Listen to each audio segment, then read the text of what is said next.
What's up, everybody? How's it going? How's your days been over? I fucked up.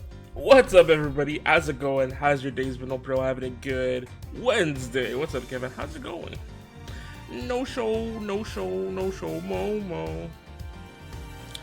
The glaze is too much.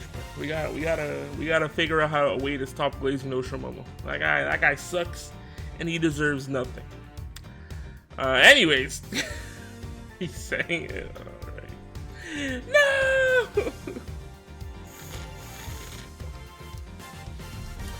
Yeah, booty programming is bad. Bruh, I'm not even booty programming. That's a whole different person. I'm no show Momo.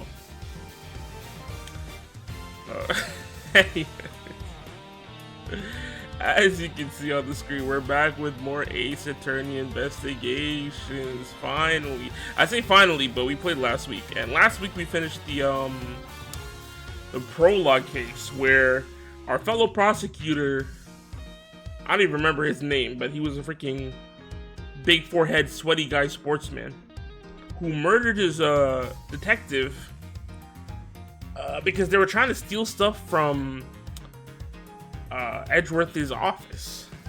However, there were two thieves, and someone else got in and they stole something else. So we don't know who the second thief is, but I'm sure we'll find out as we continue to go through more cases. So, episode 2, second shenanigans, second who knows what's gonna go on. It says airlines though, so I'm assuming we're gonna be dealing with like an airplane.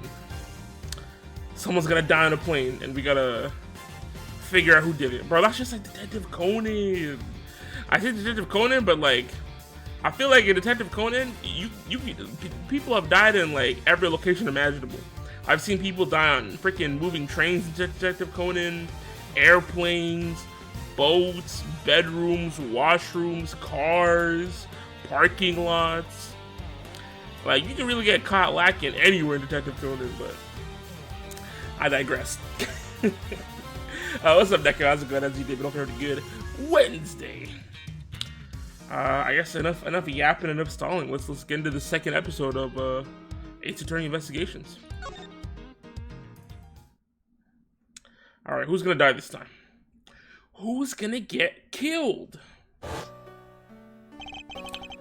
The murder that occurred in my office. The return of the great thief Yatagawa. Oh yeah, they're talking about this crazy thief. Watching the new Ironheart show. Yo. Let me know how it is, because I've seen some trailers for it and it does look pretty cool. Edgeworth got shot? Oh, it's wine. Phew.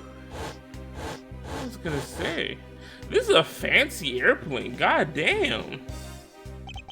Yes, everything began high up in the air. 9,000 feet in the air? Damn. Oh, hell no. This is some crazy turbulence. We're asking all passengers to please return to their seats and fasten their seatbelts. They got an elevator in the plane? This got a... Oh, shit. This gotta be one of those airplane buses. Have you heard of those? Those air buses? It's like a giant ass airplane. I thought this was gonna be serious. It's depressing. Good so far though. Yo, maybe I'll check it out. March 12th, 6:13 a.m. Flight G390, first floor lounge. So I guess because of the turbulence, he fell off the elevator and it spilled his wine.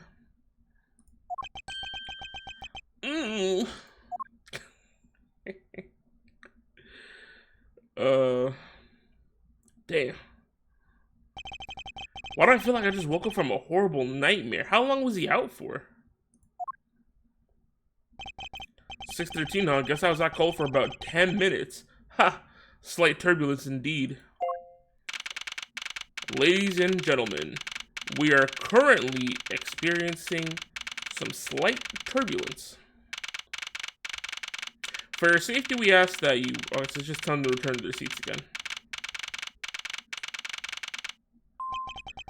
I suppose turbulence is to be expected on a flight. Though, admittedly, I'm less comfortable with anything resembling earthquakes. I forgot he is scared of earthquakes. No way you dropped your Gucci wallet in the freaking wine. Ouch! What's up, Mooney? What's this? A travel wallet, but it's not mine. How did someone else's wallet wind up in my pocket? Nah, you're telling me in that 10 minutes that, the 10 minutes that he was unconscious, they put somebody else's wallet in his jacket? My head, why won't this headache go away? I mean, you're probably drunk, bro. Look at all the wine on the floor. I'll take care of this travel wallet later, or hand it off to an attendant. Oh, from earthquake-like turbulence to an elevator. Oh yeah, he doesn't like elevators either, because of what happened with his dad. Edward had a crazy childhood when you think about it, bruh. He watched his dad die in an elevator with him while a killer was trying to smoke both of them. I know a funny story of your life? Oh, you'll love it, bruh. I can't speak today. I'm cooked. What am I doing hesitating like this? Actually, I know full well why I hesitate. It was when I was still but a young child. Yeah, this was crazy. I forgot they were suffocating too. I was caught up in a murder that happened in an elevator. But how long am I going to let my past haunt me? It's just an elevator. I'm a grown man now. I need to behave like one.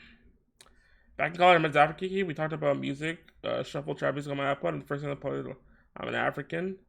How would have reacted? I would have been like, yeah, this guy gotta be racist. I feel like this was planned, and this person is racist. Has to be. Because how? Oh, dead person in the elevator. Yeah, it's over. They're gonna, or is that wine? I can't tell if that's wine or blood, because there was wine spilled all over the front. What in the world happened? Oh, and they're gonna think that he beat him to death with the wallet? No way. Is there something wrong, sir? I must ask you to please return to your seat. Eek! He's dead. Okay, but this has to be what killed him, whatever this little gold statue is. Please calm down. We mustn't jump to conclusions without all the facts. Now you're cooked. It looks like you killed him. Oh, now everybody's pulling up. What's wrong? Did something happen? You murderer! What? No, you have it. You know, how much do you want to bet that the travel wallet that he had, that he dropped into the wine, is the dead guy's? And it's gonna look like he stole his wallet and beat him to death with it. Yeah, he's going to jail. It's over. Bro, look at this fancy airplane. What the heck? Look at this guy. Look at this alcoholic. Look at all the bottles. Do they have Edward tied up down there? What's happening? Everyone, I'm sorry to interrupt, but I have an important announcement. I'm one of your flight attendants today, Rhoda Teniro. Unfortunately, we have just had a minor accident on this flight. Is murder considered a minor accident? An accident? Don't treat us like we're stupid. I caught a glimpse and it was a murder. What? Murder? What's going on with this flight? Everyone, please calm down. There's no reason to panic. This flight will stay on course and make a scheduled landing. We are still currently in the middle of a rough patch of turbulence. So until we're out of this area of turbulence, I ask that you please remain seated. But someone was killed, right? I mean, what about the killer? Let me off. Please, there's no need to feel threatened. We have already apprehended the culprit. Yeah, they think it's freaking Edgeworth. That's crazy. I asked that everyone please remain calm. But okay, if someone actually died on a plane, like if there was a killer, wouldn't they have to land as soon as possible? I feel like trying to keep going to the destination is really dumb and possibly illegal. And obviously I know it's a video game, but like, still, that's crazy. They really said, don't worry, we caught the killer, so everything's fine. Yo, what's up, Bean? How's it going? How's your day been? Hope you're having a good Wednesday. What the heck is he talking about? Why should we remain calm? My name is Miles Edgeworth. I'm a prosecutor, and I assure you I am not the killer. That's something the killer would say. Ready for tomorrow? What's happening tomorrow? Tomorrow is Thursday. I don't think anything crazy is happening on Thursday. Oh, the Steam Summer Sale starts tomorrow. Yippee! Time to not buy games because I'm poor. Ha! Being a prosecutor doesn't make you incapable of murder, buddy. Now you listen here. I am not the killer. I simply found the body. So you say, however, I'm sure that you are the perpetrator of this crime. I swear on my honor as a professional flight attendant? Now, who does she think she is? She's really trying to get me packed up. That's crazy. Oh, is that right? I know what I saw. And there's even very strong incriminating evidence to back me up. What kind of incriminating evidence is she talking about? What the hell is she talking about? We've already alerted the proper authorities at our destination. Until we land, you will remain in our custody by the powers vested in our captain. Who's the captain? I'm very sorry, but please understand our situation. Your situation? I'm more concerned with mine and the direction it's going. I'm not about to just sit idly by while I get accused of murder. Miss Tenier, is it? Yes. I was wondering if you might give me a chance. A chance to do what? A chance to plead my case. And a chance to ask what you mean by incriminating evidence just now. To accuse a passenger of such a grave crime without allowing him to give a proper defense, can the professional flight attendant inside of you really call this action righteous? You have a point. Very well, I'll listen to what you have to say. But be wary of what you reveal. I'm afraid you're only looking for more suspicious if your explanation fails to satisfy. How the hell is the plane so wide? That's what I'm saying. This is a giant-ass airplane. And it's so fancy. Look at the seats. This gotta be for like super rich people. Gives Bino some syrup. Shout out to New York, bro. They really locked in with the new mayor. Canadian syrup, right from the source, no show. Alright. I also do not have the time to deal with you all day, so please make it quick. Of course, as you wish. Good, very well then, let's get started. I know for a fact that I didn't kill that man in the elevator. What I don't know is what sort of evidence she has up her sleeve. But I'm certain it doesn't fit with how the crime really occurred. Alright. I swear to tell the truth as a professional flight attendant. Unfortunately for you, Mr. Edgeworth, I'm certain that you were the killer. The scene I saw in front of the elevator, it was you standing there with fresh blood. Bro, it's not even fresh blood. Stop being stupid. Dripping off the murder weapon. So if you would please cooperate, we'll turn you over just as soon as we land. Alright, bro. I'm about to lock in. That's it? That's her evidence? That's crazy, bro. I don't think you could ask for a more perfect witness testimony. Gee, this is why you're a flight attendant and you're not an attorney, bro. You're cooked. Wouldn't you agree, Mr. Edgeworth? Hell no. Not really. It's hardly perfect when there's a gaping hole in it. Now we can get that in the South, please. Hopefully one day. Wait, why Rick, bro? I mean, somebody did die, but... Alright, we just gotta show the wallet, bro. Because that's clearly wine and not blood. Miss Tenero. What is with all the yelling all of a sudden? Ah, force of habit. Well, it doesn't matter. Miss Tenero, you say you saw the murder weapon dripping with blood. Is that correct? Yes, all that blood. Drip, drip, drip. Just recalling that scene sends a chill down my spine. Sorry, but your so-called professional flight attendant training has failed you. What? I'd like to direct your attention to this. Do you know what this is? It's a travel wallet, right? But it looks a little bit big and bulky. The thing you saw me holding when I discovered the dead body in the elevator was this very travel wallet, Miss Tenero. What? Impossible. Now then, do you still think I'm the killer? That I killed him with a travel wallet? But I saw blood dripping from the wallet. I know I did. As you can see, this wallet is clearly stained. But if you would be so kind to take a whiff, I think you'd agree it's only grape juice. Oh, it's not even wine, it's grape juice. Ah, then, that's right, you mistook grape juice for blood.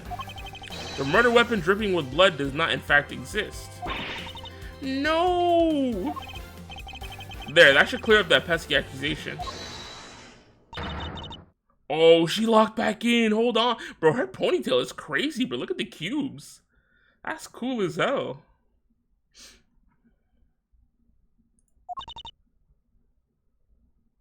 That is, I mean, even a wallet could be deadly if it was wrapped around something heavy. I demand that you show me what's inside, please. She's trembling and then tacked on a please at the end. Sounds like I've got her. There's no need to look inside, even you can tell from its appearance that it's light. No, I can't be sure of anything until I see the contents of that wallet for myself. She's a persistent one. I suppose we have no choice but to see what's inside. Miss Tenero, if you would be so kind as to open the wallet and check its contents for me. Her hairstyle plays Minecraft? Not for real, bro. Alright, I usually don't pry into passengers' belongings, but we have no choice here. Bro, what's in the wallet?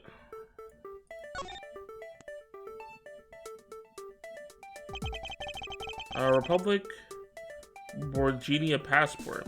It seems that this passport is all that's in there. As you saw, there's nothing but a passport inside. This renders your wallet was a murder weapon argument moot. Wouldn't you agree? Please hear me out, Mr. Edgeworth. What is it now? Well, I was wondering, whose passport is it exactly? Ooh. Can I take a look? Why not? I'm rather curious myself. And it is the guy who was murdered. I knew this was gonna be the guy who died.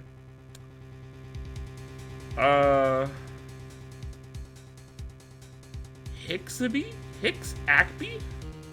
Republic of Borginia.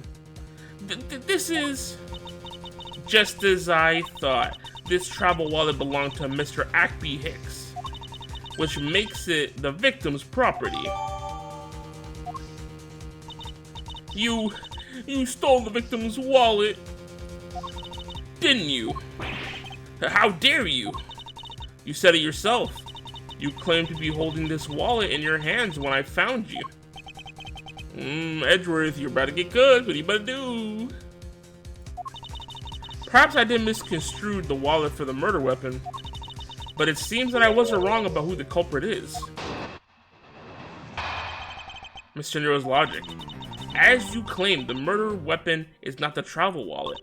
However, it is something you stole from Mr. Hicks after you were done with the vile deed. I find it hard to believe myself, but your motive was very simple. You were out to steal Mr. Hicks' money, weren't you? Nah, she's already cooked, because I'm pretty sure. I'm not 100% sure. But I'm pretty sure when we found the body, yeah, look. All the money, and I don't know if that's a credit card. It looks like credit cards. The money and the credit cards were taken out. So we weren't trying to steal his money, that's for sure. Also, whatever this is, Go You Airlines, this is definitely the murder weapon. This is what freaking he got slapped on the back of the head with. Why that would a rich prosecutor steal money, right? Cause bro, look at this. This big fancy airplane. If he can afford to fly in this giant ass airplane, bro's not stealing somebody's wallet for cash, bro. Come on.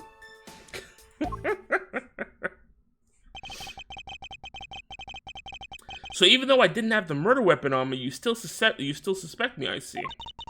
You stood up at the crime scene with the victim's wallet in your hands. How can I turn a blind eye and not suspect you of foul play? Now look at her eye twitching. Mr. Nero's logic. It's gotta be where she mentioned the money, right? And then we can just show the picture and say, bro, the freaking money's on the floor, bro. He didn't steal nothing. Yo, what's up, bro? How's it going, man? Objection! Light work. I wonder if I might get a word in, Mr. Nero. What is it now? Mr. Nero, I wonder if you noticed the contradiction within your own testimony.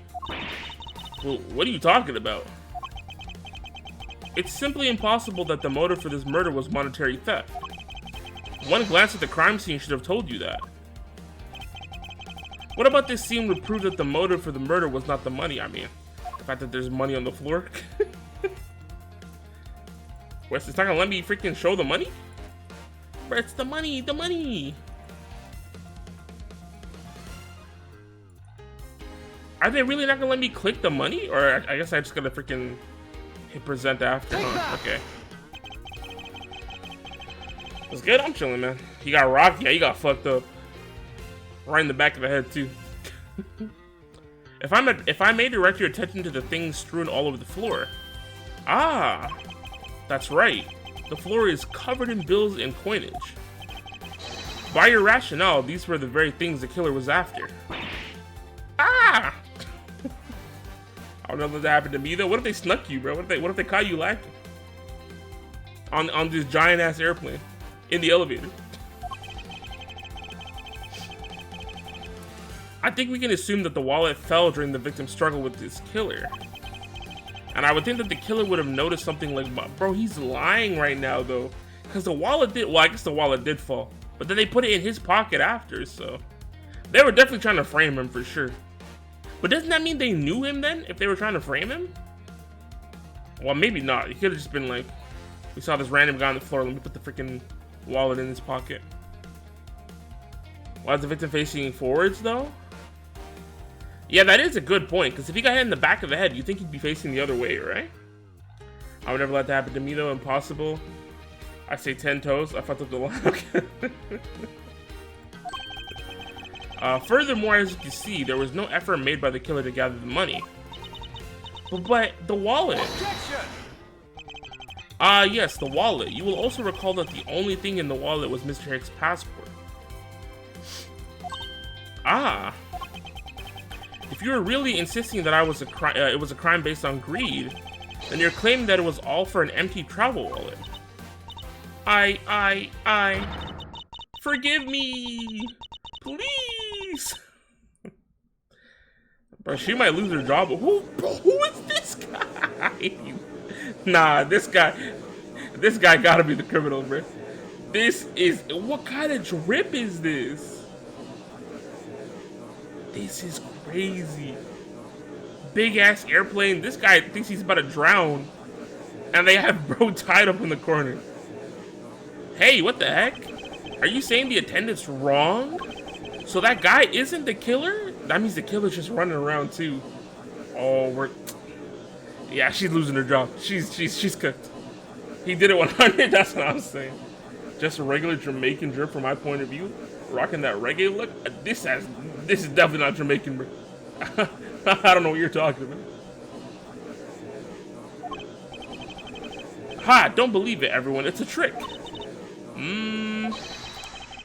Will you all please be quiet? Miss Nero. Yes?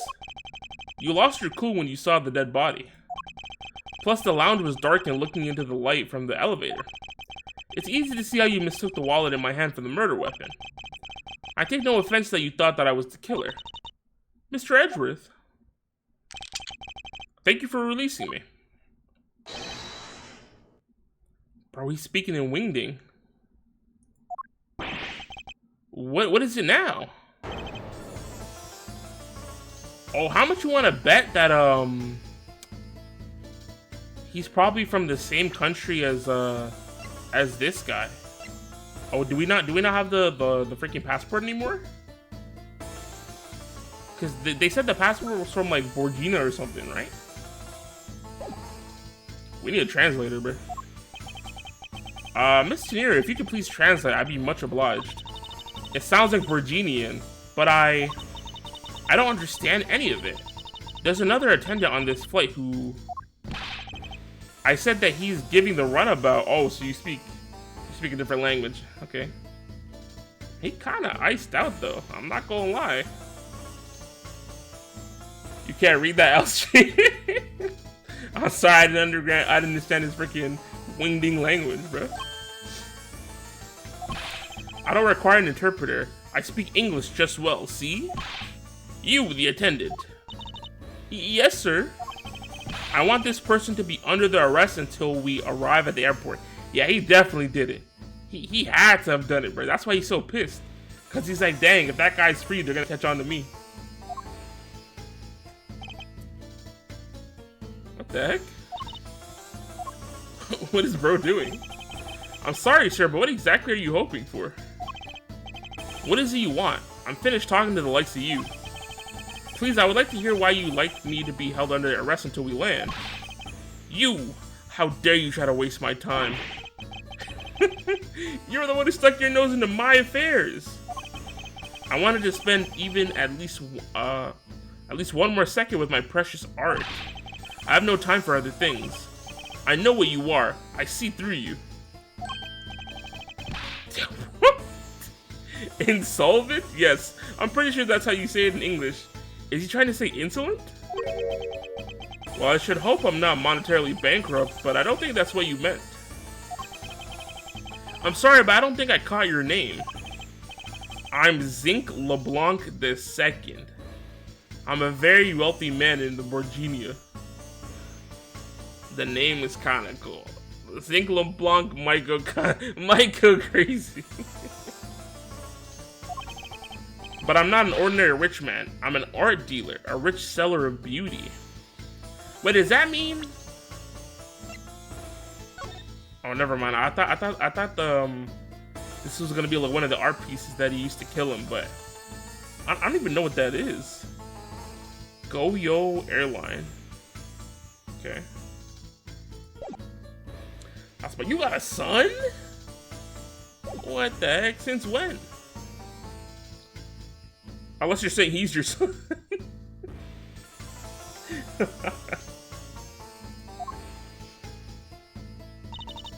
You gotta calm down though, bro. He's freaking, his blood pressure too high.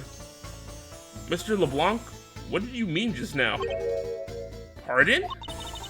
When you said that Mr. Edgeworth was giving me the runabout, I have to explain? Unbelievable. I'll say it once and only once. I do not have even a second to waste. Time is money, as they say. Yes, and yet you continue to blather on. You turned 7 in 2 months? Yo, happy early birthday to your son. I saw it. Yes, I did. I saw the victim go onto the elevator, going down to the lounge. It was exactly at 6 o'clock. At what time did Edgeworth wake up from his being knocked out? It was like 6:13 or something, right?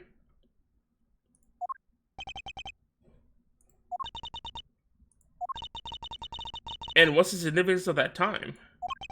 At 6, he says. Wait, you saw him at 6? Ah, what's the matter, Mr. Edgeworth? All you know was my game was weak back then, put 2 and 2 together.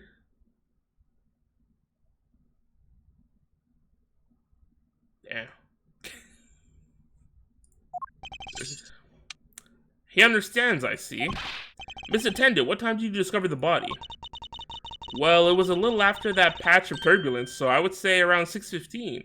Ah.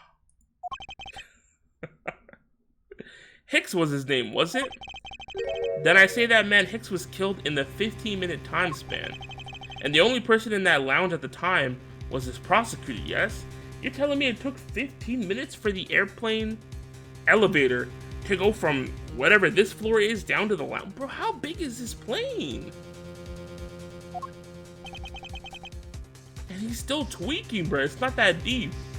I don't know why he's so mad. Yeah, I was in my seat the whole time. Me too. I was watching the movie and enjoying a fine glass of grape juice. This is not grape juice, bro. This guy's an alcoholic. Look at all these bottles.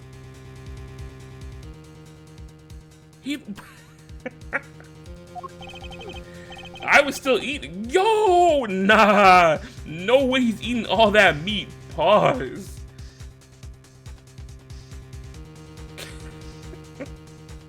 Big ass piece of bread too. Nah, this kid's living a good life.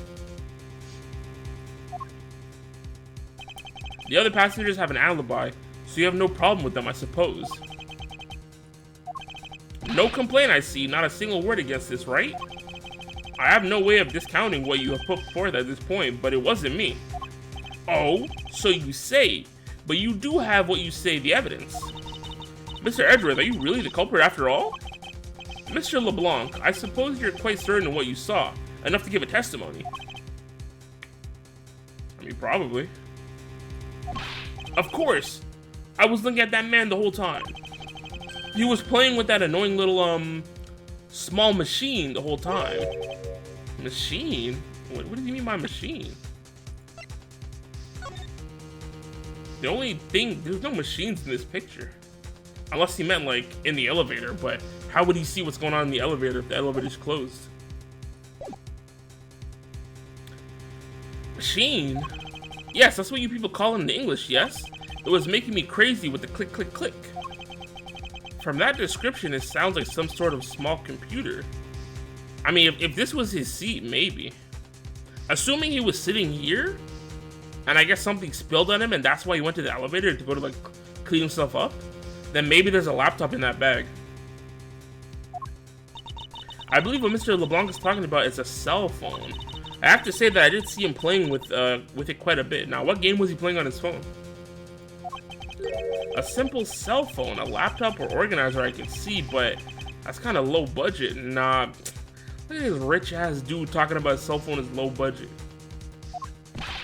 I hate that noisy little machine in his hand. Not a fragment of beauty. All it produces is ugly sounds. Anyway, I know what I saw. Mr. Teniro. Yes? Or Miss. Why'd I call her Mr.? I was wondering if I might be granted permission to examine the crime scene. What? You want to examine the crime scene? I mean, we are a prosecutor. If you grant me a little measure of time, I'm sure I can produce the real culprit. I don't like the sound of that. Fox in the duck pen. Yes, I think that's how you say it in English. It's Fox guarding the henhouse, and I believe my innocence was proven earlier. And if I'm given the chance, I can clear up all the remaining doubts.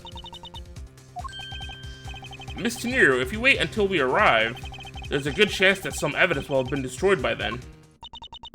That is true. I understand. Let me see what the captain has to say. Ha! This should not be approved. Please, Mr. LeBlanc, it's an emergency. All our decisions are to be made by the captain alone. Now, who's the captain, bruh? Now, please wait here while I go ask the captain what to do. I'll be right back. So we just got Sarah with the hater. You are not planning to erase evidence when you are doing your investigation, yes? I mean, you can come with me if you want. Of course not. Ha! We will see. Mr. Edgeworth, you have the captain's permission to investigate the crime scene. What? Unbelievable. I'm in your debt, Miss Teniro. However, there is one condition. Okay, obviously we need a supervisor. That's fine. That's cool with me. Of course, I see no problem with that stipulation. It's only natural as I'm still a suspect in this case. Grrr. Bro, he has to be the killer. There's no reason for him to be this upset unless he caught a body. I take full responsibility and will watch Mr. Edgeworth's every move. But isn't she a suspect too because she's been walking around the plane and shit? I hope this is reassurance enough that there will be no foul play. Now then, Mr. Edgeworth, shall we proceed? If you should need my help with anything, please feel free to talk, to use T to talk. So she's basically our detective. She's our gumshoe for this, this investigation. It's time to enter the scene of the crime, the first floor lounge. Now look how pissed bro is. Is she sleeping? Ma'am, are you good?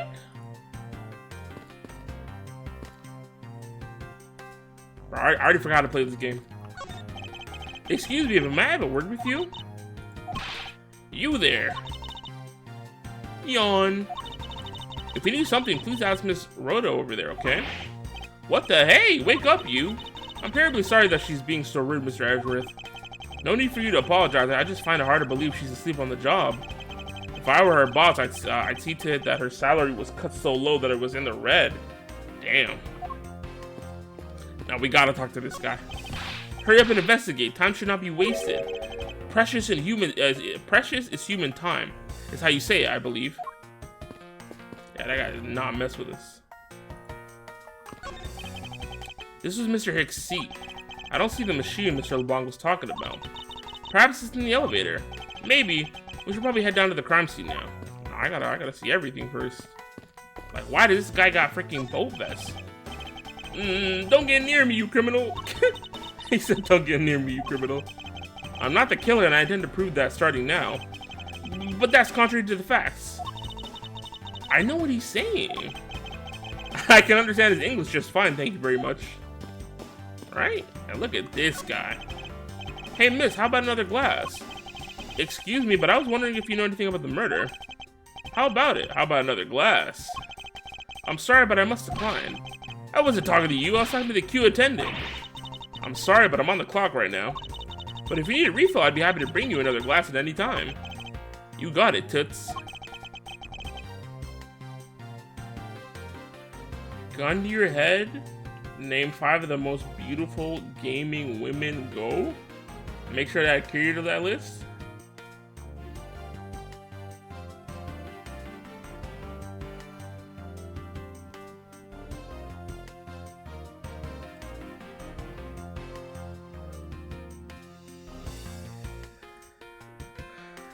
I paused because I was thinking, should I freaking time you out or not?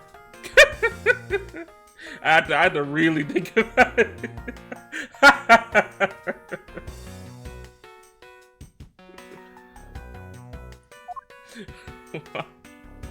Because you said make sure I add King to that list, bro. That's gotta be timeout worthy. Please do. 2-1, Bean. You might have to take a lap.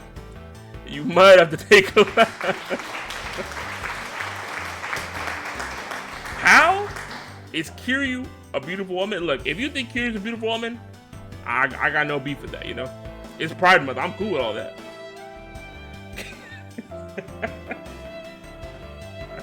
I gotta calm down. Let me stop goofing around, bro. Don't let me get the Kiryu picture. What Kiryu picture? What'd I do? If I may have a word with you, this munch, steak, munch, so munch, awesome munch. That's great to hear, however, I'd like to ask you a few questions. Munch, was here, munch, whole time, so munch wouldn't know. Eat or speak, please pick one. I mean, I guess he chose one, but munch. I think he chose to eat. Yes, I can hear that. It's like that one kid in the freaking Matilda movie, you know, where they forced the kid to eat the chocolate cake? Just like that. He always getting full? Not for real. And this guy's still tweaking. I wonder if they'll let me see the captain. March 12th. Oh, is this? Oh, this is the first floor. Oh, the lounge was just that way? Wait, what's the point of taking the elevator then? I want to thank you for your help back there, Miss Tenero. It was nothing. You should thank the captain for granting you permission. And just so everything is perfectly clear, I still don't trust you. Bro, I could care less. Your standing with me hasn't changed one iota. I see. I'll bear that in mind. I received an order from the captain earlier. He wanted you to know that. We reserve the right to stop your investigation if we feel you're not making progress. And when we do, he asks that you please return to your seat at that time. So my time runs out at his hand in his crew's discretion. At his and his crew's discretion, okay. New feelings right for the Switch 2 might be possible. Hey, that'd be crazy if they actually dropped a new game. I have to find a way to discredit Mr. LeBlanc's testimony before time's up. I understand. By the way, is there any place you can think of where the killer might hide on board? I don't think so. After every first-class passenger was accounted for at his or her seat, we made a thorough search of the plane. As for business and economy class, no one can move between those two classes in first class without a staff keycard. And we found no record of a keycard being used at all, which means that I have a first-class killer on my hands. At least I know that much for sure. But what if one of these cards are the freaking key pass? And one other thing. No one else has been allowed near this crime scene since the murder was discovered either. Okay. Let's get to investigating, bro. Now then, let's get started. But where should we start from? Let's start with Mr. LeBlanc's statements. The crime occurred between 6 a.m. and 6:15 a.m. During that interval, the only person in the lounge was myself, which would make me the prime suspect. However, since I did not kill Mr. Hicks, it means that the killer was around somewhere. But where, though? If we are to believe what you say is true, then yes. The first order of business will be to gather information to win your trust. Okay, well, let's freaking investigate the body. Also, did his head move or am I tripping? What floors does this elevator service? Only the first and second, although it can also go down to the cargo hold. Oh, maybe they were in the cargo hold and they went up. However, that requires a flight crew keycard. So the only floors accessible to passengers are the first and second, huh? Why are we ruling out the flight attendants, bro? They could be the killers too. I won't rest until I've inspected every suspicious looking nook and cranny. Okay, first of all, what is this? That's just money? We're not gonna look at the cards individually? Oh, brother. So those are all just freaking credit cards? Alright. What is this sinister looking figure on the floor here? Oh, that's a piggy bank for our company mascot, Captain Ugo. They just be handing these out to the freaking flyers? It's just one of the many pieces of merchandise we sell at our in-flight shop. What the heck? This bank is a limited edition and it's so popular that we're down to our last one. You have an in-flight shop? Yes, it's just beyond the lounge to the right. That shutter to the store is closed at the moment, but it was open the whole flight up until Mr. Hicks' body was discovered. There's blood on here. Could this have been the murder weapon? Most likely. What the heck's up with this freaking keychain? I wonder what was hanging off this lanyard.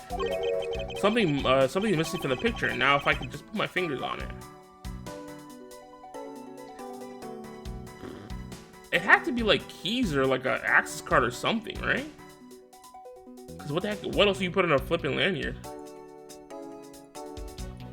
Oh, his hand. I doubt anybody was expecting to find a dead body in an elevator on this flight. So Mr. Hicks, he's really dead. Yes. She's trembling, although I can't fault her for that when there's a corpse right there. Mr. Hicks, if you're really dead, then please answer. He has blood coming out the side of his head and you want to make sure he's dead? Although a new symptom seems to have appeared. Anyway, I should focus on the victim's body. Let's see. There's blood on the back of Mr. Hicks' head. Could this be the cause of death? He appears to have been struck very hard. Okay. Even his glasses are broken. Oh, what the? If his glasses broke, doesn't that mean his face like hit the wall or something? Unless he got freaking snuck in the face. That's a whole different story. Okay, what's in his pocket? Not the glass. There's something sticking out of his pocket. Hope you won't mind if I take a look at what's inside. It's a picture. It looks like it was taken inside a building somewhere. Oh, his phone was off on the freaking lanyard. And didn't bro say I hated that little click machine? What if he was hating and he just wanted his phone? Imagine getting killed over your phone. That's tough.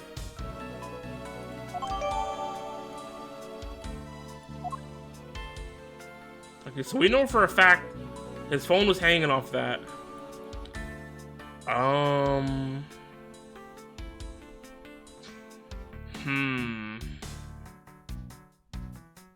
Is there anything else we can examine? Maybe like the buttons and stuff?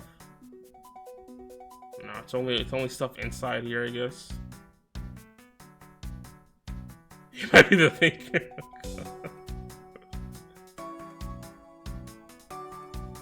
Oh, his shoes?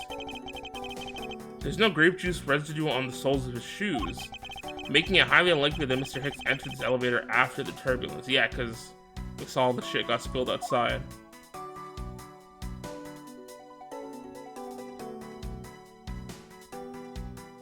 Okay.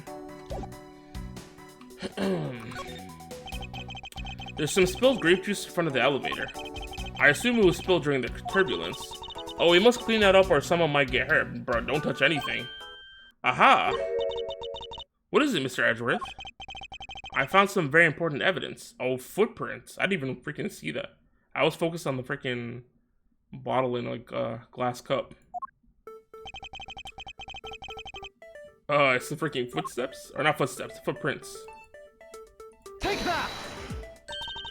What is it? They're a little smudged, but I think we can both agree that there are a set of footprints. So you think? Yes, these belong to our killer. Oh, then maybe we should check the shoe size of everyone in first class. Not a bad idea. I don't think that'll be of any help to us. Why? Unfortunately, the prints are too smudged, which will make it harder to get a definitive match. Oh, I see. But wouldn't we, even if we can't get a match for the size, if we check everybody's shoes, oh, but they could have cleaned their shoes after, right? I was gonna say there could be like juice on the bottom of their shoes, but if they cleaned it off, then there's nothing we can really do, huh? What or who is this? This is a bronze statue of the founder of GoU Airlines, Mr. Ugo Hughes. The one on the left is of one when he was in his 40s, and the others of him is in his 80s. He looks exactly the same. And I don't know if that's a good or bad thing. Did the man age all over those 4 decades? Maybe I need to squint more. Alright, what's going on over here?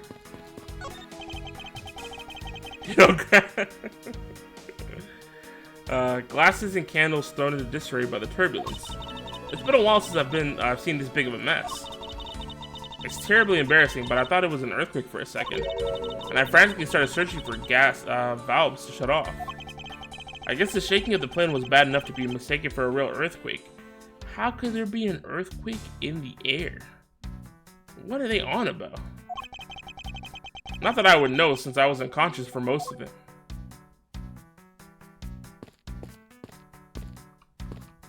Oh, we can't investigate over here. All right. This grand piano is the pride of this plane. It can play the music of whatever CD we insert into its CD drive. A piano with a CD drive is kind of crazy. That's not a piano, it's more like an overgrown music box. Oh, but its keys depress along with the music as though there really is someone playing it. Some people have entirely too much money to waste on overly complex toys. You're one to talk, Brett. Look at you flying on this plane. Did the earthquake just jump out the plane? These counter windows offer a glimpse of the sky, but these clouds, they tell me nothing. Mr. Edgeworth, you look like you're talking to the clouds. Is that so? Then tell me, what do you suppose I said to them? I don't know, but it looked like a rather one-sided conversation. The clouds, they tell me nothing. What is bro talking about?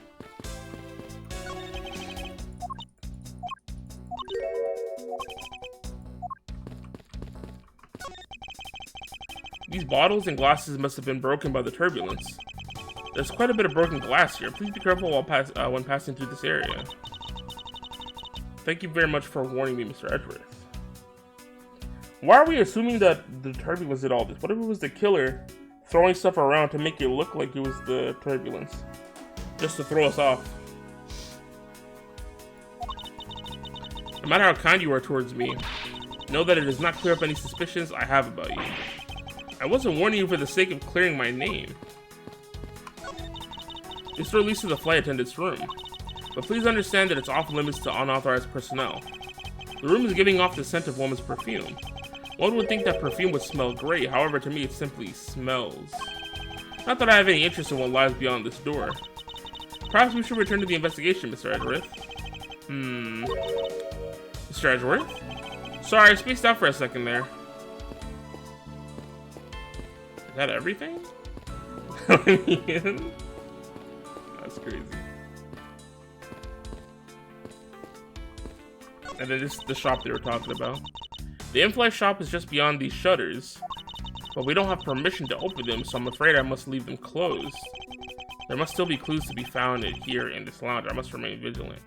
I feel like we got everything. We got the footprints.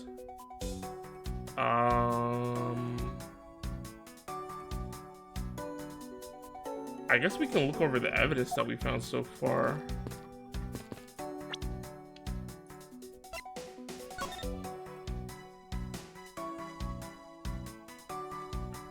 We need to connect the thing about the phone, but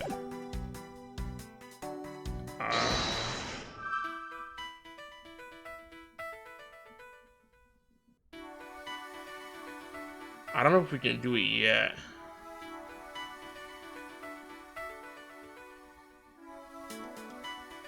Oh, unless I think I can go back to the thing though, right? Because if I do... Yeah, we can deduce. Okay, there we go. Is this spot somehow connected? And yeah, it's connected to this, because then we'll learn about the phone. Mr. Hicks' machine is nowhere to be found. His machine? His cell phone, Miss Tenero. Ah, so I guess because it's not here. Yes, I think we can safely deduce that the killer took it. Okay, there we go. And I think now I have enough to start putting stuff together.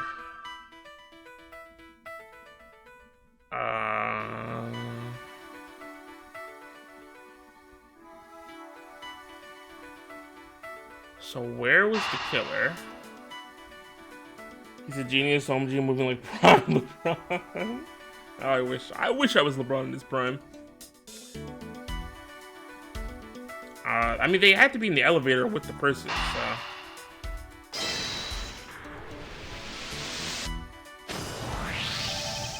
True, there wasn't anyone else in the lounge other than myself right before the turbulence, but if the killer was in the elevator along with the victim, then that's a different story.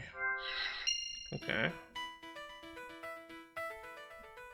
And then I think we can combine this with this, right? Because we saw the blood on the corner of it.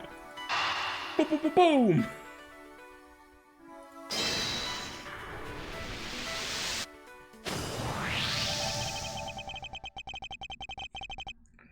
A statue with blood on it lying next to the body of a man who was beaten to death. Oh, Mr. Edgeworth, I think I figured something out. Yes, what is it? The way the blood is on this, it looks like it matches up with the wound on his head. Well, aren't we deserving of the master of the obvious title? Why is he ripping on it? Well, what do you think, Mr. Edgeworth? Do you think that's worth investigating? It would appear that this figurine is our murder weapon. Oh, I just knew it. I mean, I can't think of any other connection. Perhaps Master of the Oblivious would be more befitting.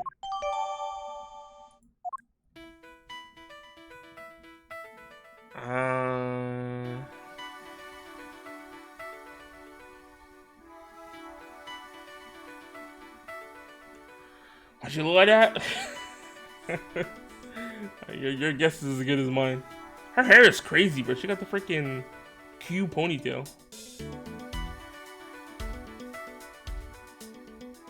Can we combine this with this?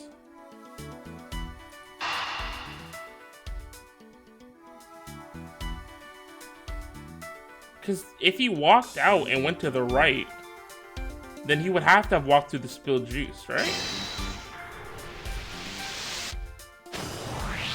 Yeah. I have it. I'm sorry, but I don't understand, Mr. Edgeworth. I can prove that someone other than myself was here around the time of the murder. Also, you're all about to get hit with ads in like 40 seconds, so sub up, Twitch Turbo, Twitch Prime, ad block, whatever you gotta do. What? Really? Yes, it's rather simple, actually. The proof is in the pudding, or rather, the grape juice in this case. Hey, man. That's not my fault, bro. It's just how it be. These footsteps here confess me to this very fact. That someone exited the elevator alive. Seeing as how the victim is dead, that would mean a second person. But couldn't the footprints be from Mr. X himself? That's impossible. Because then his shoes would have grape juice on them right now. But if you take a look at our victim's shoes, you can see the soles are spotless. Which means Mr. Hicks wasn't alone in the elevator. In fact, it's quite the opposite. There was actually one other person inside the elevator.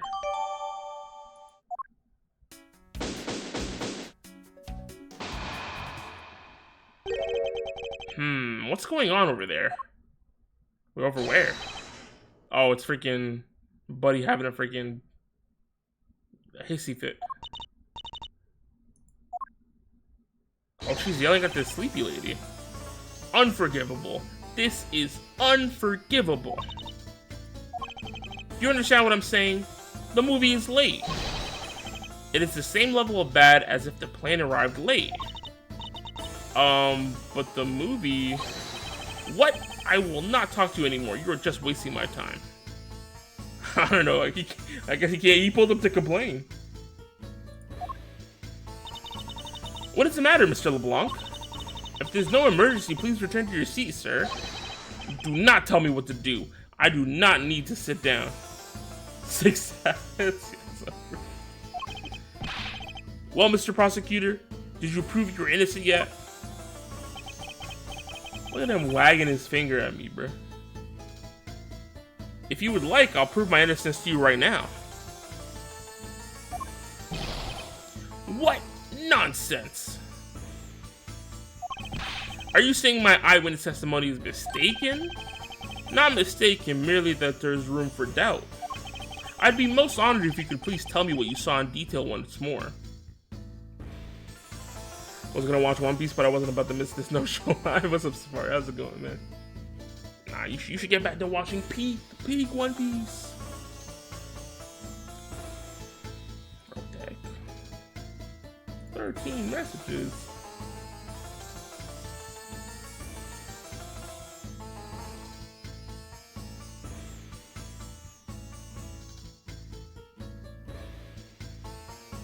Damn. I'd be most honored, blah, blah, blah, blah. Fine, suit yourself, yo. Hit him with the finger guns. Sheesh. What I saw. I'm certain I saw Mr. Hicks enter the elevator. It was when the needles on my pocket watch pointed to the 6 and the 12. The body was discovered 15 minutes after that in the lounge, yes? Then you, the only person in the lounge at the time, must be the criminal. So what you missed? Oh, first of all, welcome back.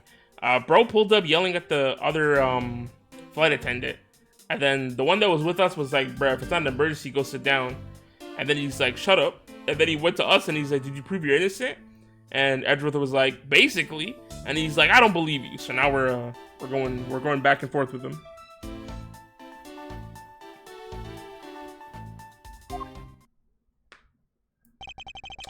Mr. LeBlanc's conclusions seem to make logical sense. After all, the only person in the lounge at the supposed time of the murder was me. So my eyewitness testimony, if you think you can destroy it, then come, let me see. Hurry, don't look like a man who's having the time to wait for you. I'm not gonna lie, he kinda posing. I gotta respect it. I gotta respect the pose. Why is he so irritated? I'm the one accused of murder here.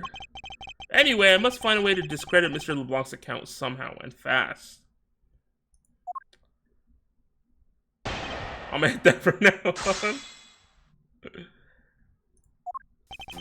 I'm certain I only saw Mr. Okay, but we know that there was 2 people in the elevator.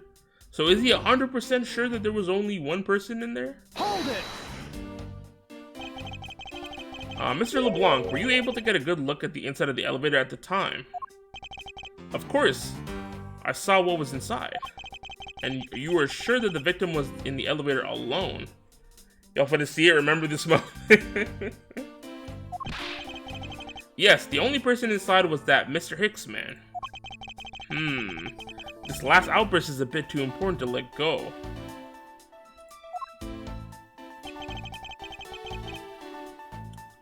Okay, but then, nah, he already folded. Cause yeah, if we say what about the footprints, there had to be somebody else. Objection! Yeah, he's cooked. Mr. LeBlanc, what is it? There is a very glaring contradiction in your testimony. What do you mean? Please take a look at the area in front of the elevator. I worked 15 hours of overtime this week. Damn. This guy's getting to the bag.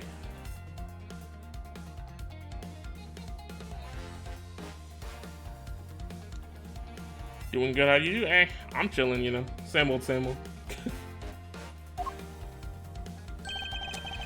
They're at the spilled grape juice. Yes, and? Will you admit you also spilled it with the blood? No, it spilled itself during the turbulence. But the interesting thing here is the set of grape juice footprints. Footprints? Yes, the ones that lead from within the elevator out into the lounge itself. It's evidence that proves that someone other than Mr. Hicks exited the elevator alive. Oof! There must have been another person in that elevator with Mr. Hicks. Now then, I'm done playing games. Why don't you tell us the truth?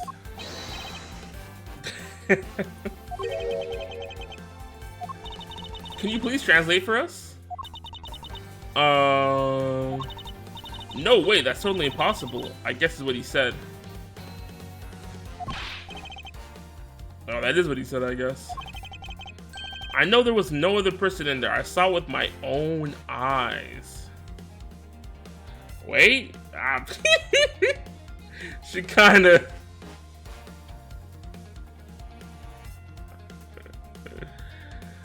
I think she needs a new uniform, bruh. I think she outgrew this one.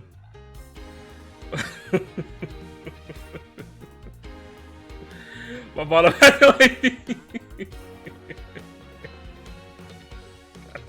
That's crazy. If you want to know what I think, Mr. Edgeworth, I don't think Mr. LeBlanc is lying to us. I suppose she's right. He doesn't seem to be lying. It's the perfect size. Suimo. But then what does it mean? What about this contradiction? I think it was someone that came up from the bottom floor. Well, what did she say? She said how the elevator goes from the first to second floor, but there was also that other floor where they store shit. And I think bro pulled up from there. And that's why this guy only saw Mr. Hicks go in. God's plan. Mr. LeBlanc, please just once more will you recall the details of what you witnessed for me?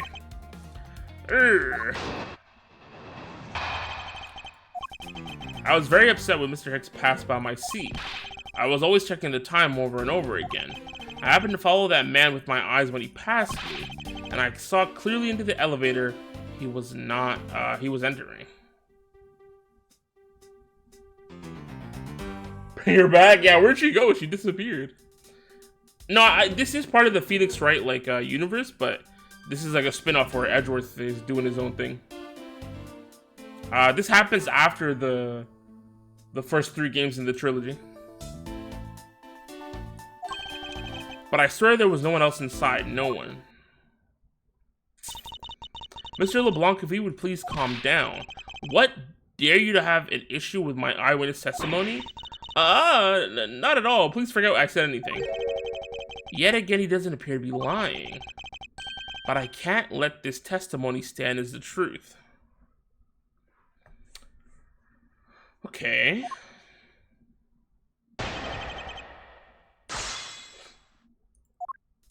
I was very upset when Mr. X passed by my seat. I was always checking the time over and over again. I happened to follow that man with my eyes when he passed me. When I saw him into the elevator, he was the only... whoops, I went the wrong way.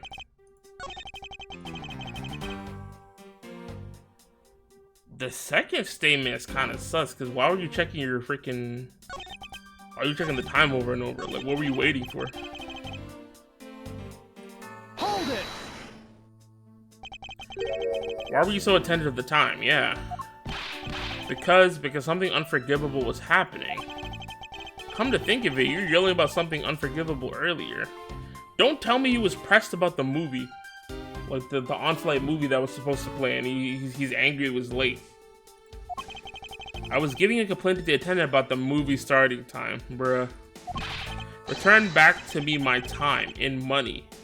Oh, because he was going on about time is money. So he wants to be financially compensated because they wasted his time? You know what? Money moves. I can't even hate. if he actually get paid from it, then... You know, good on him. Movies? Talking about the in-flight one that's mentioned in the magazine? I've never seen this, bro. What is this in-flight movie they're talking about?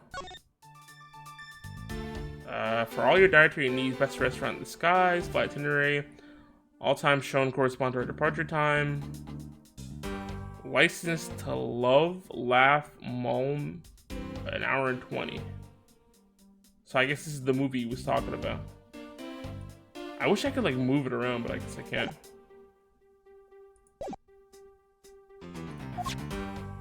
No, this is the exact same thing I looked at. Okay. A summary of the plot and its start time. Interesting. Wait, where does it say the start time? I don't see that shit. It says an hour and 20. That's the run time, but I don't see a start time.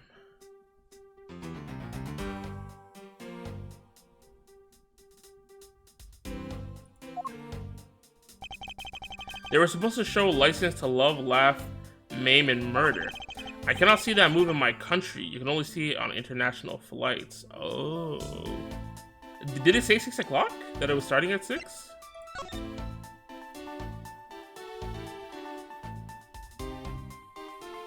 Where? Oh, I'm blind. It's the little chart here. Yeah, they're getting drinks at 10. No, I was looking over here because I thought it'd be here. I didn't even look at the freaking itinerary, like the actual important thing with the blocks of times and everything.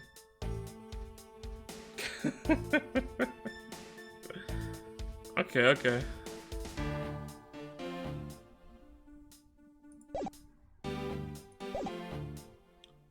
And I guess he was hyped because, like you said, he can't watch that in his country. He can only watch it on international flights.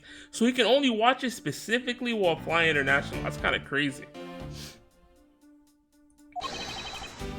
I look forward greatly to that movie. I check my pocket watch whenever possible so I would not miss it. I even set my pocket watch to the destination time when I came on board. So my watch is not wrong. It matched the schedule.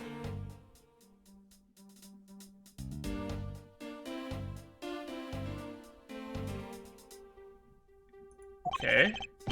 But the movie was still late. Very, very, very late. Hold it! Your pocket watch, I'd like to ask you a little more about it if that's alright. The movie I wanted to see when I started, so I checked my pocket watch many times. Yeah, what the... What do you mean, bruh? So this movie you mentioned is the one listed in the Sky magazine. Yes. I was so looking forward to watching License to Love, blah, blah, blah, blah. Mr. Teniro, was this movie shown on this flight? Yes, it was shown at the scheduled time. Isn't it possible you simply slept through it by accident? Nonsense, you doubt me? No, now stop pointing at me like that.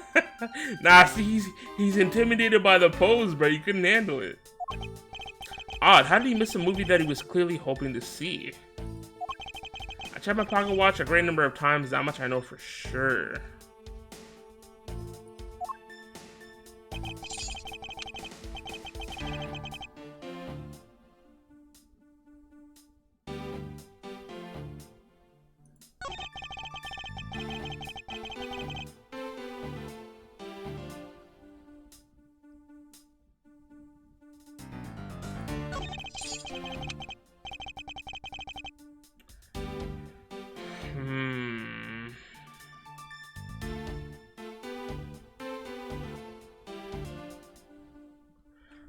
I wonder what it could be. Yeah, how did he miss it if he was checking his watch the whole time?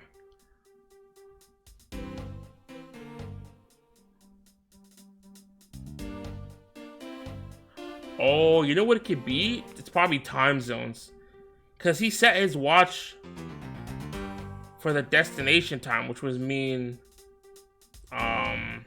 probably before... Yeah, it has to be time zones, right? So... Alright, get this guy out of here. Objection!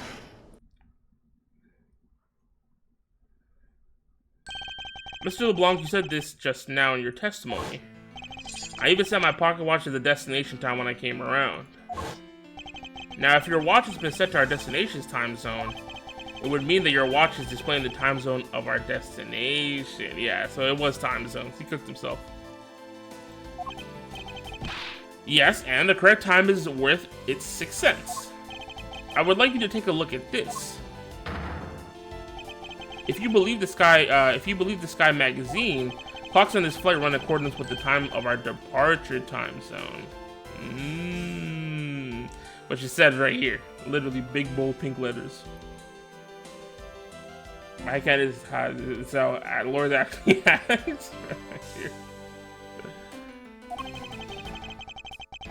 If you fail a trial, I mean, Edward would probably go to jail for being the murderer, but I think it's like regular Ace Attorney where it just, you fail and then it just runs it back.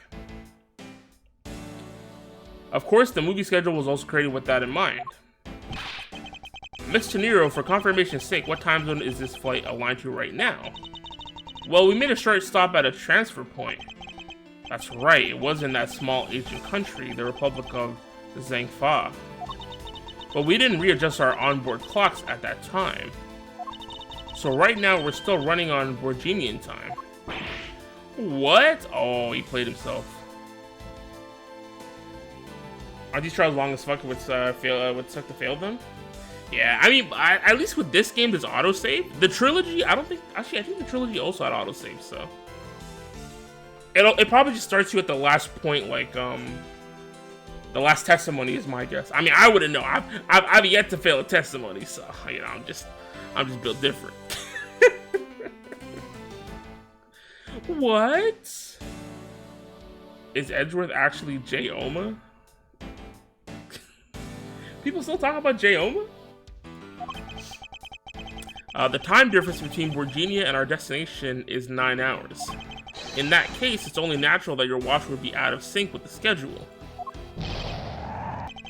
Further, with your analog watch set to our destination's time, it would appear to be running 3 hours fast when compared to the flight's onboard clocks. So doesn't that mean the murder happened at 3?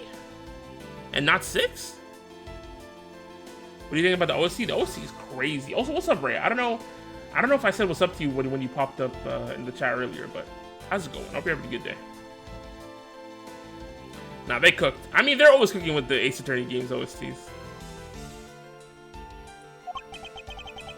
I did it, dang. I'm a fraud. I apologize. You don't care? You're a shit. He's the thinker. It also changes everything about your testimony. And you can bet 1 million cents on that. In light of this information, it means you saw Mr. Hicks 3. Oh, so was he in the elevator for 3? That messes up everything. Because when Edgeworth woke up, it was 6. So it wasn't a 15-minute time frame. It was a 3-hour and 15-minute time frame.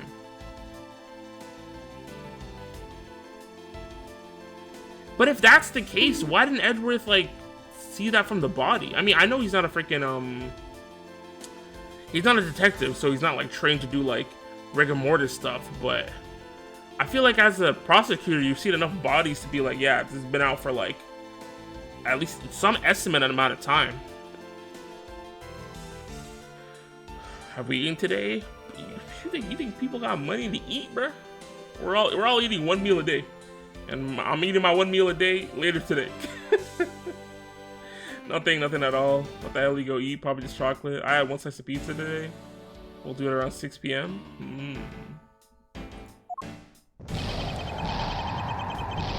Nah, what is this? Bro got blown away. This should clear up all the remaining accusations. So this basically widens the time frame for the time of death, right? Yes, because Mr. LeBlanc saw the victim enter the elevator at 3 a.m., it means that the time of death could be anywhere from 3 to 6. Yeah, now we have a 3-hour time frame. We're cooked. I don't think that's really like his thing, you know? One meal a day be hitting. Oh my god. No toppings. I like plain pizza. Nothing wrong with a nice plain cheese. The question now is, where was Mr. Hicks during that span of time and what was he doing? I've got something to say. And you are? Oh, it's her. Yeah, oh. I'm Cammy Melee? I'm a flight attendant. Or it's, I guess it's supposed to be chamomile, right? Because, like, tea. Wait, does that mean the other flight attendant is also based on tea? Is that what her name means? Well, I think your story is a little different from how I remember it. And that's why she's so sleepy, because chamomile tea is supposed to help you with sleeping, huh? Okay. What do you mean, Cammy? I saw Mr. Hicks sitting in his seat at 5 a.m., you know? Great cooking.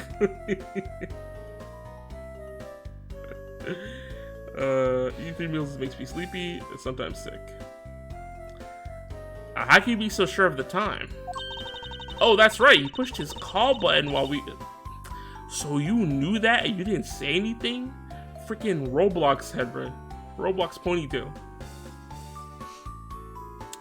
While we were parked at the transfer point. At the stop we made for refueling and cargo transfer in Zeng Fog, correct? Yes, it was from 4 to 5 a.m. according to our clocks. Are we gonna miss my stream this no show? Hell no, bro. Why the hell would I stream me playing a gacha game? But I am locking in later today, that's for sure. So she'll find she's already innocent? She's been convicted or not?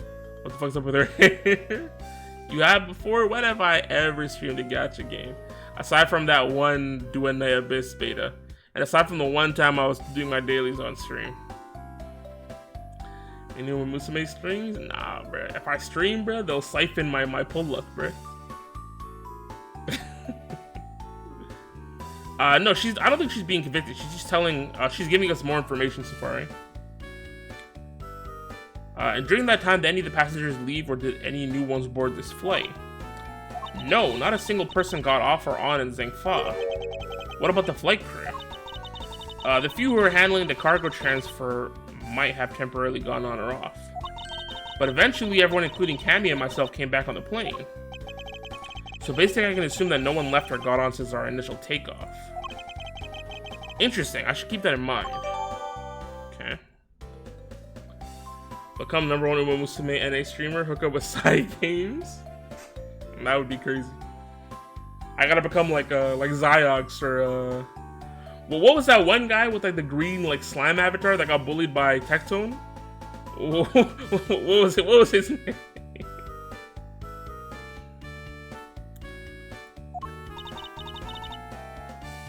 Yeah, and I answered his call. You know that one gacha streamer? And he had beef with Tectone and a bunch of other like Genshin streamers, and they were talking about like the dark side of Genshin Impact content creators and how like some of them had like Emberosity. There we go. That was their name. That shit was crazy. Bro said gacha games ruined his life, bro. It cost his marriage, all that stuff. He said he was getting bullied by hella other Genshin content creators. It was crazy, huh? How? I mean, I don't know like the full-on details. I just remember hearing about it, and I was like, this is crazy. I think you're talking about somebody else. Am I mixing it up? Maybe I'm talking about the same situation, but it's a different person and not in Veracity. Although I think they were definitely involved. Like they were definitely part of that whole thing that happened. Diff person? Ah, okay. You can't really blame the game for your own spending habits. Well, I think it was less spending habits and more just like people having issues with each other in the community. I say community, but is there really a Genshin community? I mean, I guess there is. I sure wish those child. Yeah, and I answered his call. I can tell you Mr. Agby Hicks was there in his seat when we took off again at 5 a.m. Okay. Alright, then that puts the time of murder between 5 and 6:15 a.m. I mean, even an hour 15 is a crazy amount of time. Now, what time did you come down to the lounge, Mr. Edgeworth? I remember coming down here almost as soon as we left the Republic of Zhengfa. Ah, you were here the whole time from 5, yes? Ah, this guy Edgeworth is cooked.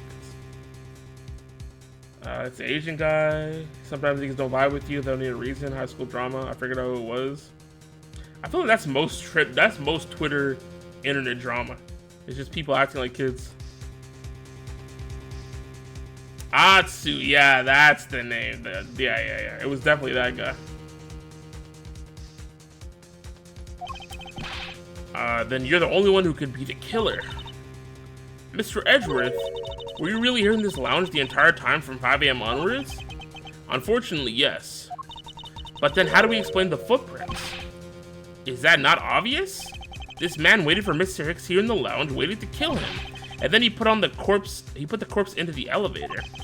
That is when the turbulence happened. My eyewitness testimony may have been mistaken, but what time I saw Mr. Hicks enter the elevator on the second floor does not matter, because the entire incident concluded here in this lounge. Everything happened in this lounge. Is that what you really believe, Mr. LeBlanc? Oh shit. There was no way Bro could come back to content creation after getting slandered for that. Other guy wanted to cancel for no reason. Damn. Look at this guy sweating, bro. I don't blame him. It's like freaking 30-something, 40 degrees here. Why? Do you have another idea? I simply feel that there is something out of place in the scenario you presented. Is there something that can tie this crime to a location other than this lounge?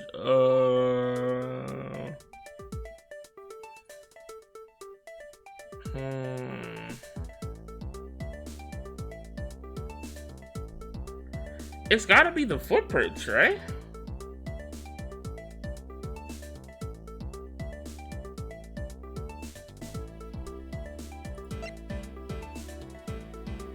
Take that! These footprints, in which direction do you think these are headed? That would be the in-flight shop. Correct. They're headed in the direction of the shop, but they look disconnected. They end all of a sudden. You're right to point that out. They do not form one continuous trail to the shop. However, there is another piece of evidence that connects the shop to our crime, and it's the freaking piggy bank thing, right? Yes. Oh, I almost took the wrong thing. Take that! The murder weapon, this little piggy bank, is sold at the in-flight shop. This is sold there and only there, and it's not displayed here in this lounge. How then did it find its way here? Don't you find that a teeny bit suspicious? Such a trivial point. It only means you prepared it, taking it from the shop first before coming here. Then wouldn't the prince go the other way? That doesn't prove you're innocent at all. Then Atsu guy basically went through a breakdown after that. Me when I don't like someone because the vibes are off and suddenly my life's falling apart. It is kind of crazy, yeah. Is there no way to win with this man? If I may, what is it? You see, well, it's just Mr. Edward. It's just as Mr. Edward says. Oh, and why do you know this so well? Well, it's just that the piggy bank was there in the shop. I saw it with my own eyes. And when was this? It was maybe around 5:40 a.m. Dang. Isn't that just before we hit that patch of turbulence? That's right. You were in the shop just before the turbulence? Yes I was. Come to think of it, Miss Teniro, when I found the body, I believe you came out of that door. Yes, I did. And what is beyond that door? That's the flight attendant's room. Then you were on the first floor. Yes. I had to do something at the shop and in the flight attendant's room. So I went to the shop first and then to the flight attendant's room. Are you saying you passed by me at some point? Yes, you seemed really into this issue of Sky magazine you were reading at the time. I don't suppose you noticed me walking by. I vaguely recall someone walking by, but I didn't take notice of who it was. Anyway, the piggy bank was definitely there at the shop when I went there. Why did you go to the shop in the first place? That so sucks. I went there for work-related matter? Work, you say? Yes, the upkeep of the shop is also one of my responsibilities. Why did you not say anything about that until now is what I want to know. Nah, you know what? Maybe he's not the murderer, because he's doing some W pressing, bro. Like, she's acting hella sus right now. And she didn't even respond. Nah, what's going on? In any case, I believe it's clear that the shop needs to be investigated as well. Shall we head over there then? What is it now? Aren't you forgetting something, Miss Rhoda? Don't you need the captain's permission to check the shop? Why? No, I haven't forgotten, but I've already asked him for permission to search the entire plane. So I think we're alright. Huh, that's weird. What is it? Well, I just talked to the captain, see? And he said that he didn't give you permission to do anything like that at all? Yo! Is it her? Is she the murderer? Now, why are you lying, Roblox head? Come on, what's going on? What's the meaning of this, Miss Teniro? It means she's lying. Go on, admit that you are. You said you had permission to search all over, but you don't, and yet here you are. You, flight attendant, what are you trying to do? Pull the sheep over us? The captain's calling for you, Miss Rhoda. Oh, but don't worry. I already got permission to search the shop from the captain. See, unlike you, I do things the right way. Damn! Miss Teniro, why would you do such a thing? Please excuse me. Looks like I have to be in charge now. Please go back to your seat, Mr. LeBlanc. Now then, Mr. Edgeworth, if you would follow me, I will be your guide from now on. There's something about Miss Teniro that has piqued my curiosity, but right now investigating the in-flight shop is my top priority. What is happening right now?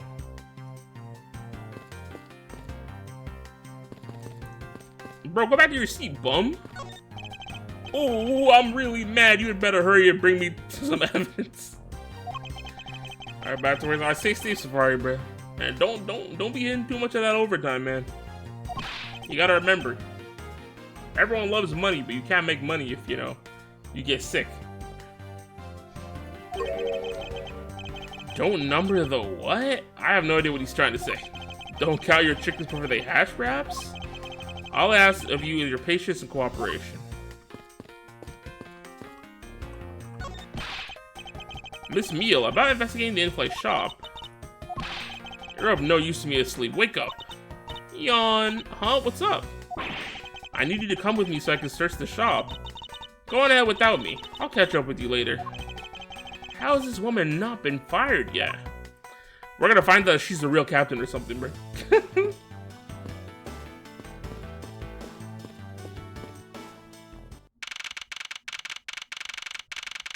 Oh, nah. Did they steal the thing from there? Bro, there's so much going on right now. So this is the in-flight shop. It's quite a mess in here. You think? Guess I'll have to clean the things up then. Teehee. Hold on. You can't clean up a potential crime scene. Oh, thank goodness. I hate cleaning so much. I must rush things here. I must remain cool, calm, and collected. I love Edward's dialogue so much. Because this piggy bank was left at the crime scene. There's a very good chance that the killer had paid this place a visit. Alright, let's lock in, bro. First of all, stuff on the floor. Inside this display case is a row of lifesavers and life vests for sale. They sell a lot of those when there's some kind of accident or something. But some people buy them even when nothing is going on. How about it, Mr. Edwards? Care to buy one? I sense that this shop is one shopper away from being sued. But what about the stuff on the floor, though?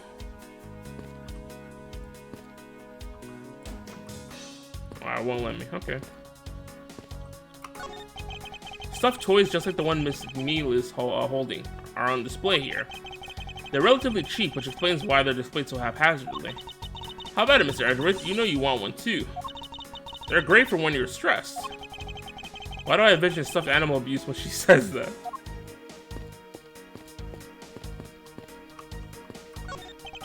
Beautiful flowers in a beautiful arrangement. I feel cleansed just by looking at them. Well, you're kind of stepping on a few of them, you know, Mr. Edgeworth. Oh, excuse me. Okay, but what about... We're not gonna talk about the ones on the floor? What are these?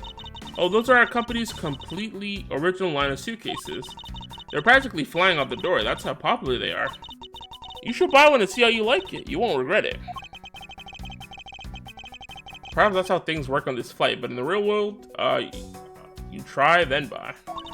No way, but either way, it doesn't really matter. Sure, either way, why would anyone buy a suitcase after they boarded the plane? Anyway, see that? Just look at all the Captain, Ugo... Oh, that's his head? Painted on there. Cute company mascot, isn't he? They're painted on with a lot of care. Doesn't he look like he's about to jump out at you?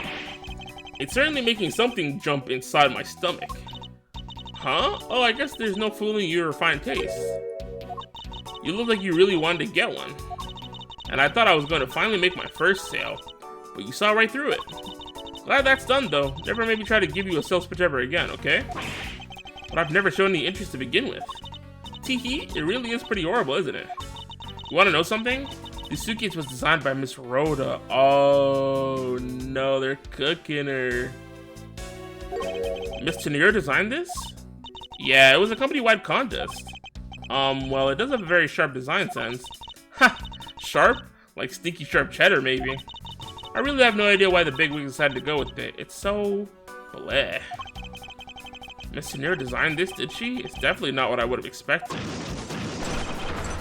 What the hell? You okay? I'm fine. Please watch yourself, Miss Meal. Letting a suitcase freely roll around has got to be a safety violation. Here, I'll put it back. No, but... Huh? This one has stops and this one doesn't. Okay, mental note. Mental note. This one has stops, this one doesn't. I mean, I guess we should look at the freaking broken case here.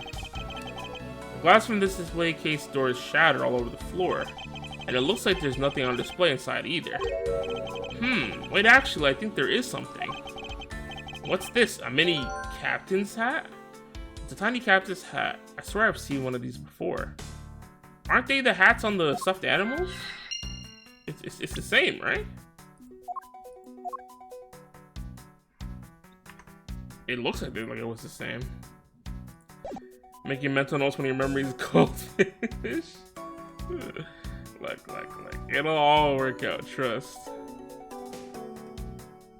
Is there anything else? I feel like we got everything, so... Oh, never mind. There's a wide selection of souvenirs for sale in these display cases. You know what I'd suggest? Sorry, but I have no intention of buying souvenirs on this trip.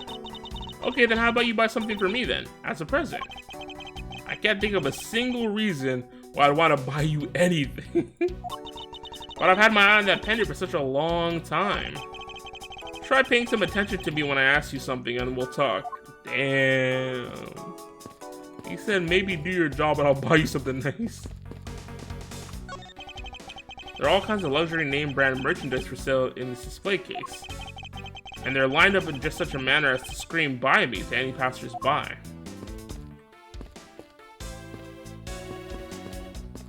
I guess it's everything.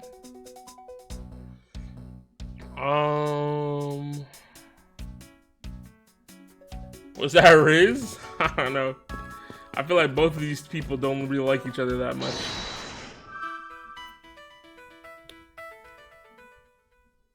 Oh, you know what? Is the tiny hat supposed to go on top of the piggy bank in the same way it's supposed to go on top of these? Maybe that's the connection there. And that's why it was left in the thing.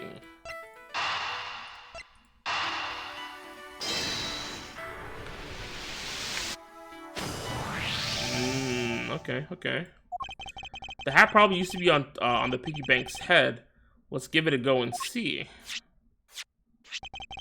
I believe this piggy bank was forcibly removed from this display case. Yeah, no shit with all the freaking glass on the floor. Does this mean that the killer broke the glass to get it at it? But I feel like you could have... Of all the things to kill somebody with, why break the glass and grab that? Like, he could have grabbed the little coat stand here and whacked him with that instead. But then again, the elevator is a small space, so I don't know.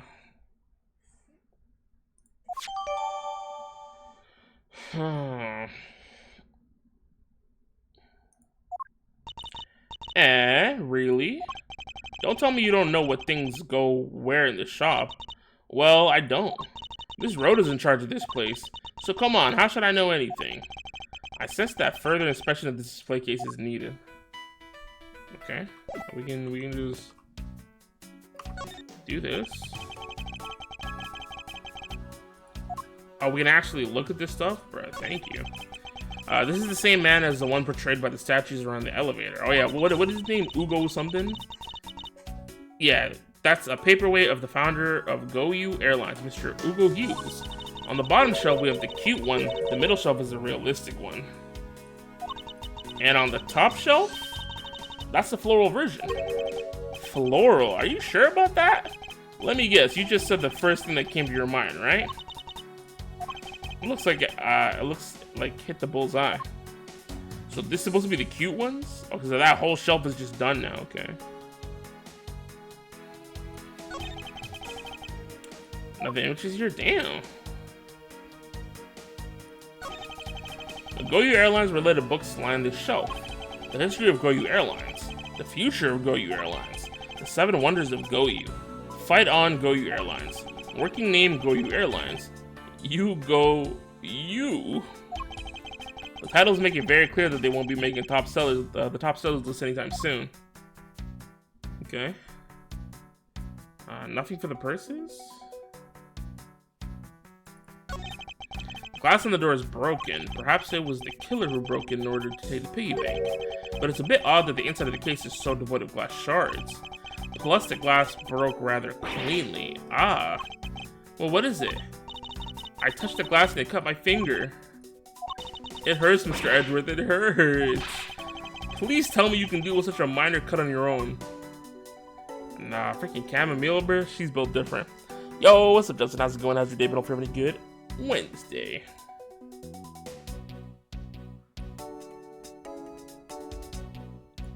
I guess we deduce then.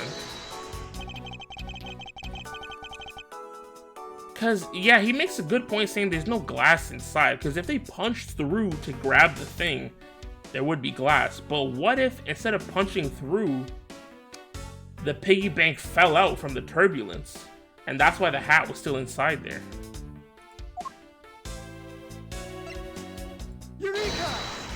No show more. Eureka! There's definitely something very unusual about this. About what?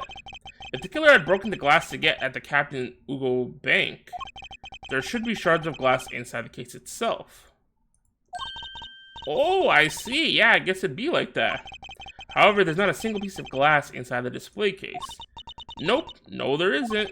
Which means that the glass was broken from the inside out. The piggy bank must have fallen over from the turbulence and right through the glass. Yeah, that's for sure.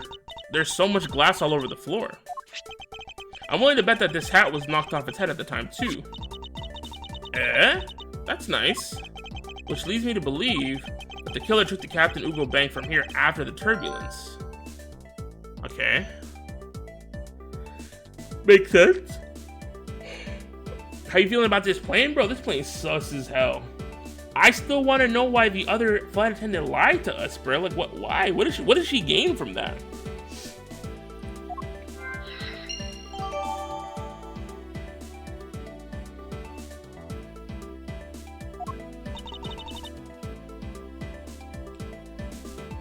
Prosecutor cab is on now for real, bro. She fell asleep mid-convo. Our badge, I guess. Yeah, I mean, the prosecutor badge is cooler in my opinion. Like, this is so fire. Z. Take your power naps on your own time, Miss Meal, and listen when I'm talking. Wow. Have you shown to anybody? No, I don't think I have. I don't even have time to, bro. They freaking tied me up at the beginning of this, saying I was a murderer. But the murder occurred before the turbulence, which rules this piggy bank out as the murder weapon. But then why was there blood on it? If it's not the murder weapon, why is there blood on it? So you mean the bank's not the real murder weapon? It's a fake?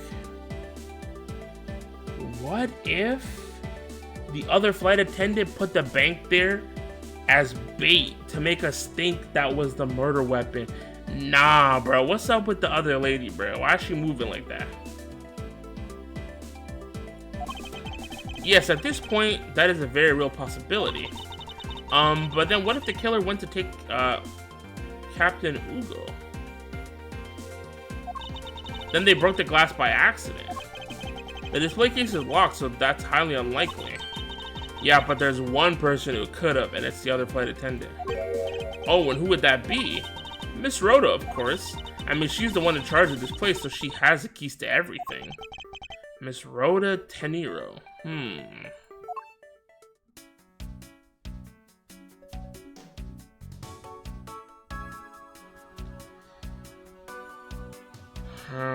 That's a good point.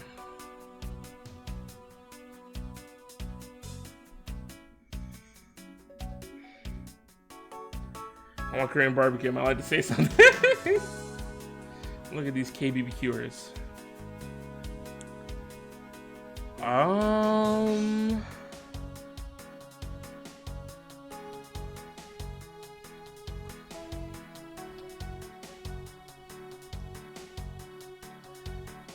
We will not be having these conversations. Look, it's fine.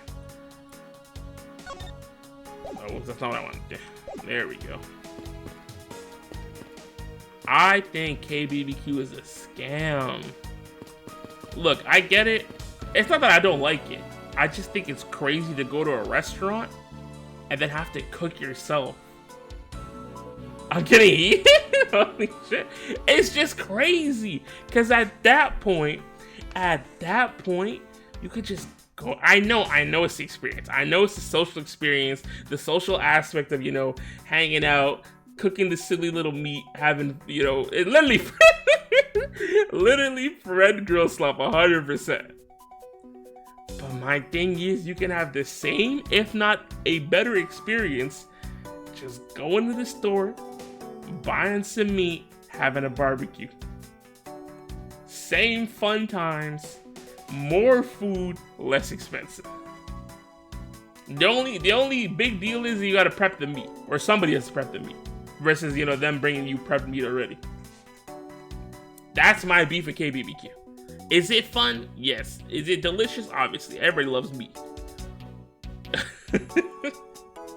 But it's just crazy. If I'm going to a restaurant, ideally I want them to bring me the food already cooked. Serve me the food, bro. I don't want to have to cook myself.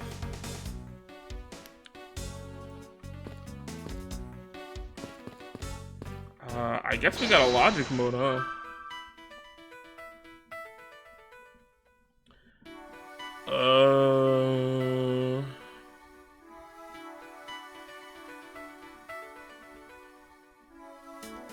I mean, we could do suitcase and turbulence. What is that gonna give us?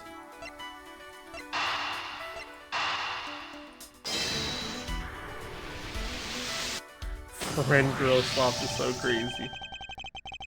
Yes, there's definitely something wrong here. It's gotta be because this one has stoppers and that one doesn't, right? I hope they let us deduce that, because that's crazy. Ooh, what's with the sun yelling? Tell me, Miss Meadle. Don't you think there's something strange about these suitcases? Oh, well, sure, they totally ooze strange, like the color and such. That's not what I'm talking about. Now pay attention. Ah, you're scaring me, Mr. Edgeworth. So sorry. These suitcases are lined up too prim and proper. Yeah, they look a bit uptight, don't they? But I guess they take after the creator. Again, that's not what I meant, Miss Meal. Don't you find it unusual that these cases are the only things undisturbed by the turbulence? Never mind, I'd sooner find an answer by inspecting these suitcases. Right? Like, no, we're wasting our time talking to her. Upon further inspection, they really are quite hideous. Tee-hee. I wonder how Ms. Rhoda would have reacted if she heard what you just said. What's wrong? She makes a good point. It would be wise of me to watch what I say out loud. What's this? I spotted something that's not quite right. What is so unusual about the suitcase? It's literally the fact that this has stoppers and this doesn't. Is that... These are all blue. That has to be the grape juice, right? I think, at least. Crazy straight TV. Take that! There's something very peculiar about these wheels. Huh? As in there are no stoppers in place on these. Without stoppers, one would think that the turbulence would have sent it flying. And and so it is very likely that this suitcase was placed here after we hit that turbulence. Let's take a closer look at it, shall we?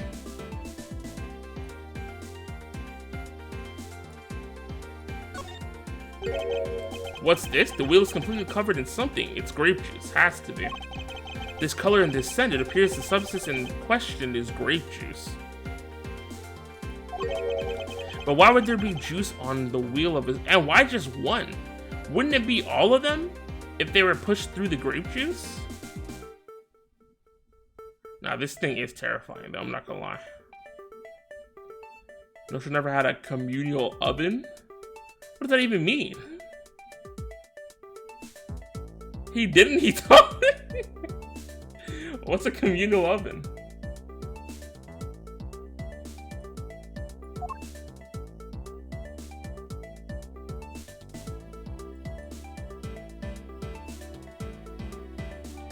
$1,200 for this ugly ass suitcase is crazy. I was shared by the community. I didn't know that was a thing. I mean, I think the closest I've ever seen is, you know how they have like the barbecue pits at some parks? That's probably the closest I've ever gotten to like a shared cooking space.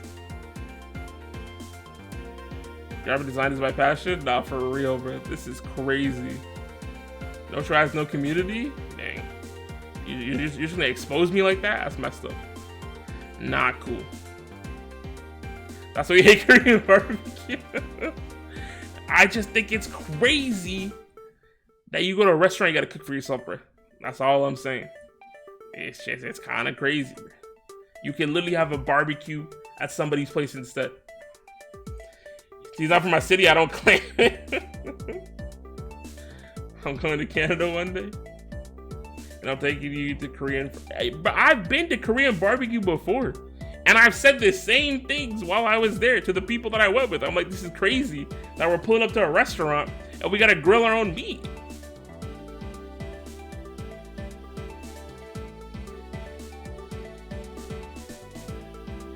You're such a, yeah, finish that sentence. Finish that statement. I'm such a what? Buzzkill, bro?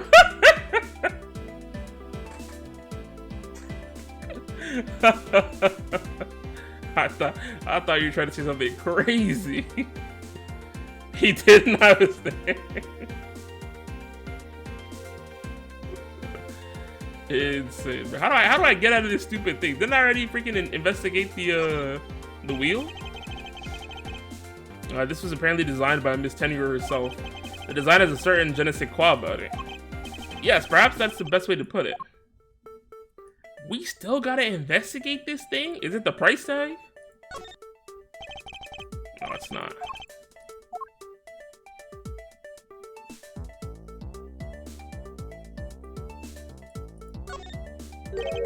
It would appear to be unlocked. Let's take a look at what's inside. That's hella... Did they stuff his body in here?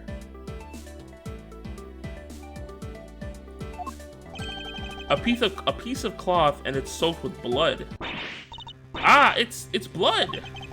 It appears that this suitcase is very strongly tied to our murder after all. So explain this to me.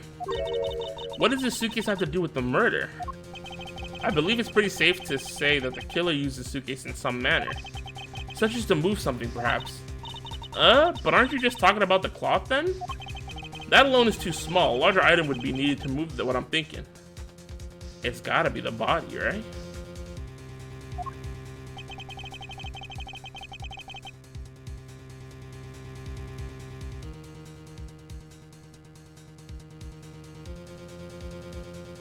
Right?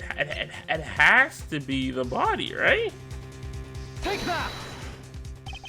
Something that would fit inside a suitcase that is also covered in blood. Sounds like a dead body, doesn't it? Damn. Was it really the flight attendant then? But in light of this, I'd say that Mr. Hicks was moved into the elevator from someplace else. It has to be that third floor that the other flight attendant was talking about. Which means that the murder was committed in an entirely different location. Nosha wants people to pay for all the meat and sides at full price, or can spend like 20-35% less at a restaurant. I'm gonna be on this for days. I promise you, Holden Barbecue gotta be cheaper than going to KBBQ. Plus, you're getting more portions too when you hold your own barbecue, and you're at the comfort of somebody's place instead of some random ass restaurant. And I know you've seen the videos of those KBB restaurants with freaking bugs and maggots in the grills, bruh.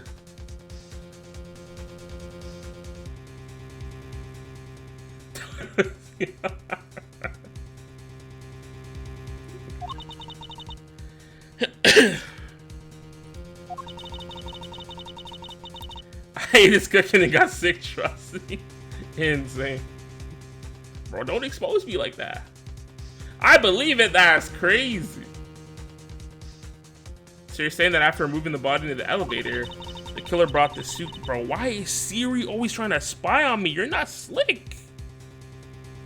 What the heck? Maple Story? Yeah, we're cooked. Why am I getting Maple Story emails? Drake ate his cooking too? Alright. Insane.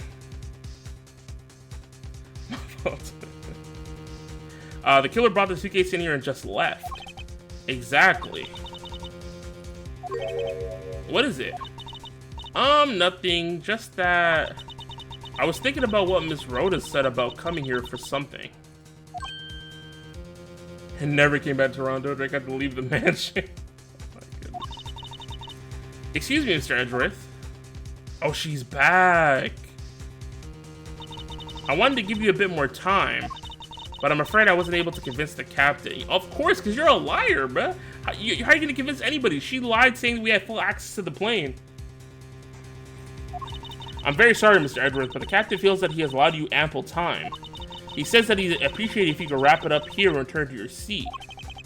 I understand his sentiments, however, I'm not allowed to complete, if I'm not allowed to complete my investigation, the crime scene may become contaminated by the time we land. If I must stop, then I insist I be allowed to oversee the presentation of the two sites, or oversee the preservation of the two sites. Under your supervision, of course. If that's her only condition, then I believe we can accommodate your wishes. Are we gonna trust her, bruh? Right now, she's a prime suspect. I'm here to assist you in any way that I can, Mr. Edgeworth. Sounds like fun. We can camp out and watch over everything together. I found proof that the real crime was not in the lounge, and I have enough evidence to prove myself to be innocent of any wrongdoing. And yet, regarding what Miss Meal reminded me about Miss Tenryo, I can't allow my investigation to end here. The truth must come to light. Damn. Hit us with a to be continued. She's so bad, bro. My fault. Behave myself. That's crazy.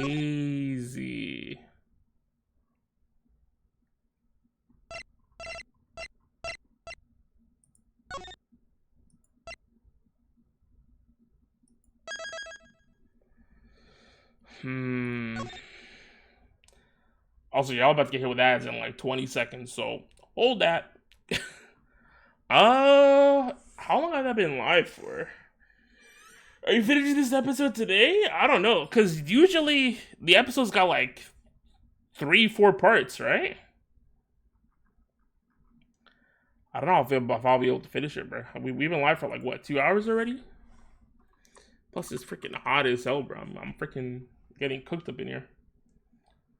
We've been live for exactly 2 hours and 1 minute. That's crazy. Finish the episode. 30 minutes? That's cap. It's not going to be 30 minutes. It's going to be freaking... be like 3 hours of me yapping. The uptime is incorrect. Justin right, though. Yeah, 30 minutes for a regular person. Not a yapper dumbass like me.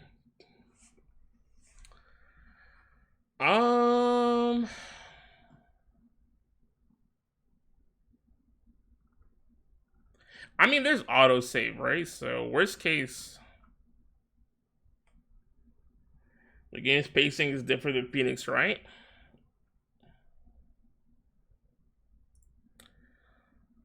We'll see. Oh, they landed already? Damn. That's crazy. Y'all got hit with ads anyways.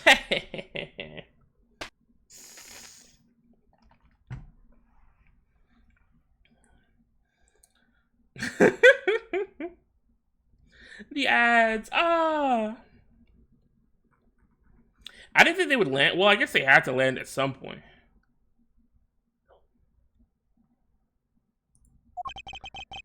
I know that once we had landed, I'm supposed to let local police take over. And thanks to Miss Tenure and Ms. Meal, I was able to preserve the crime scene. But I just can't shake it. I wasn't able to talk with Miss Tenure in private. So I'm left wondering, just what was she up to? Why did she do what she did? There must be a way for me to continue my investigation. I've been expecting you, Miles Edgeworth. Oh my, why is this bum here? Francisca? I thought you were still in Germany. Didn't she run away because she couldn't handle it? Because she got smoked by Phoenix? I go where I'm needed. And wherever there are criminals to be caught. Her name is Francisca von Karma. The daughter of my mentor, Manfred von Karma. She, like myself, is a prosecutor. Are you heading up this case? It would be a bit of a relief if you are. Don't you try to flatter me, Miles Edgeworth. I'm placing you under arrest. No way he's still getting cooked. Damn! It's quite frustrating, actually. I'd hope to exact my revenge on you in a different venue. But I'll have to take what I can get. I never thought I'd see the day when a disciple of the House of Von Karma would become a criminal. Have you no shame? Bro, your dad's a criminal. What is she talking about? Wait, it has all been a big misunderstanding. I didn't kill the victim. A misunderstanding? I heard all about the murder over the police radio from the captain himself. Aw, the captain's up to no good too? You waited for the victim on the first floor and then beat him to death. Francisca, do you honestly believe that I killed the man? I suppose I should reserve judgment until after I've investigated this for myself. I can put your arrest on hold until then. That's as it should be. Ha! I don't need a lecture on how to perform my duties from you of all people.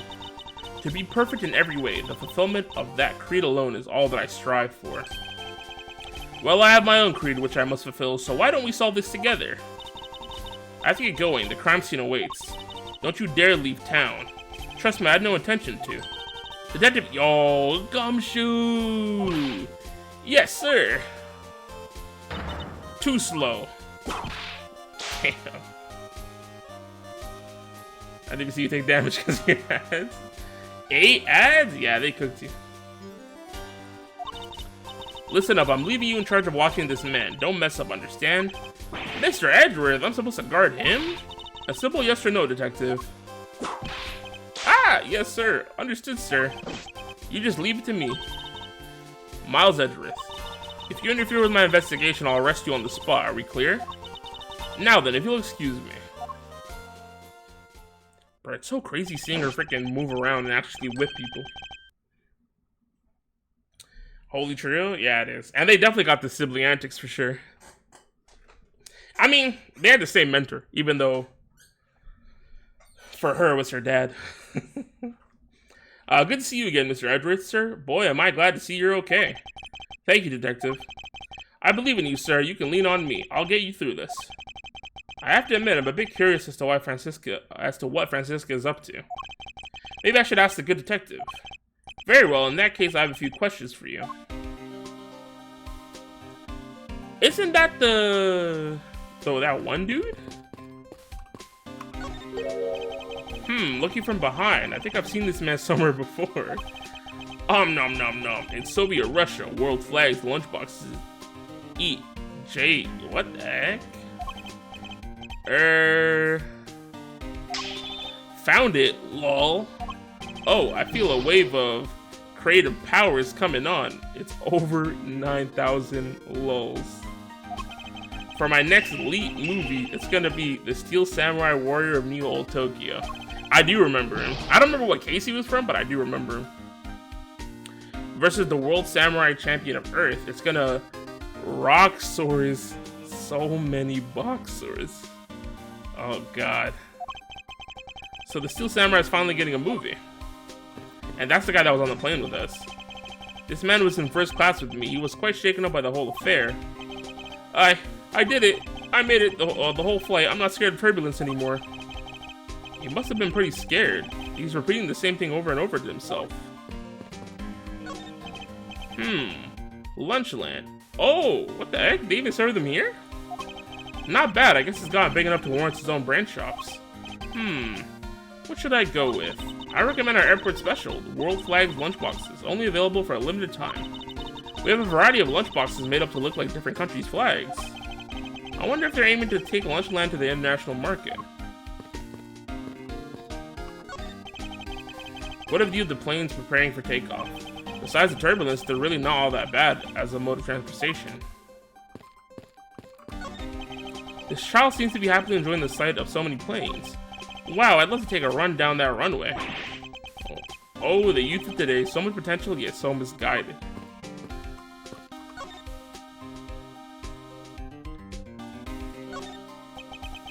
So how is the initial investigation going?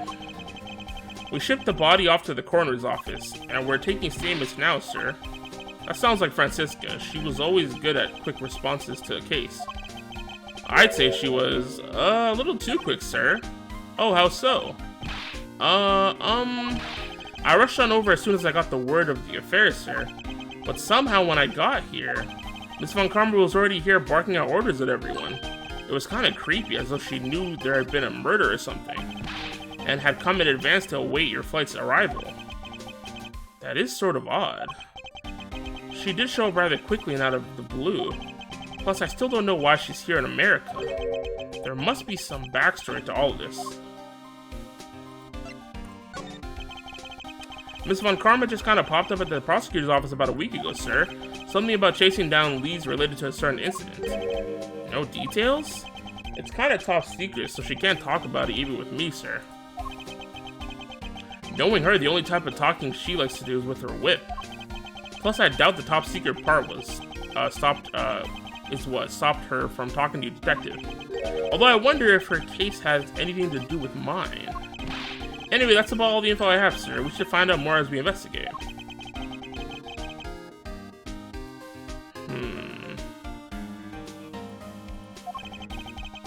So we're talking with the people involved in this case afresh. Are we allowed to, though?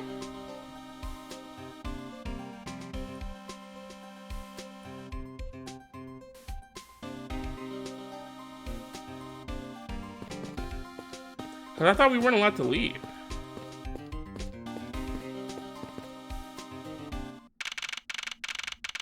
Oh, that just brings us back onto the plane. Is that the captain? So you must be the captain. Why, yes, I am. And who might you be? I'm the prodigy prosecutor Francisco von Carmen. I have a few questions for you. Don't you dare, Captain, getting friendly with another woman. I'll never forgive you if you do.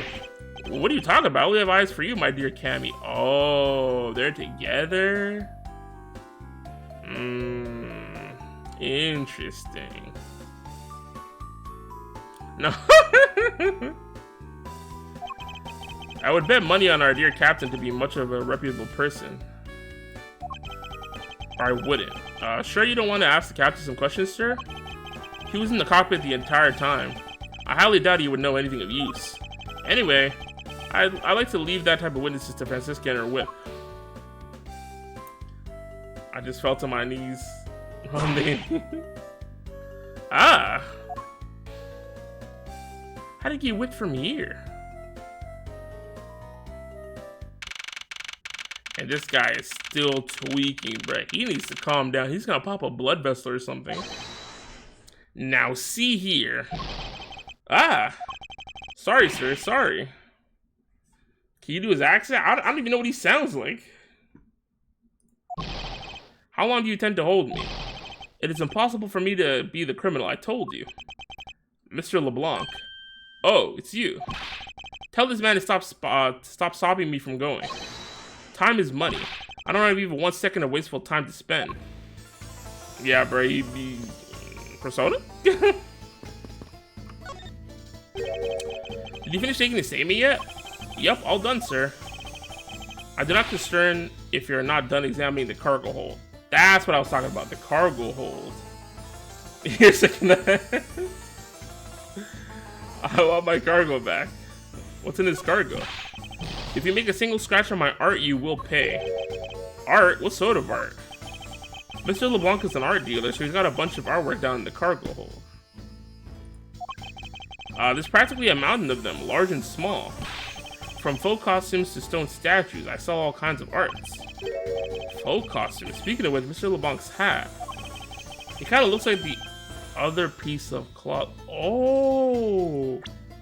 It does, doesn't it? Bro, I'm telling you, bro got killed in the cargo hold, and then they got dumped in the elevator. Because the flight attendant did say that it went from the second floor, first floor, and the cargo hold.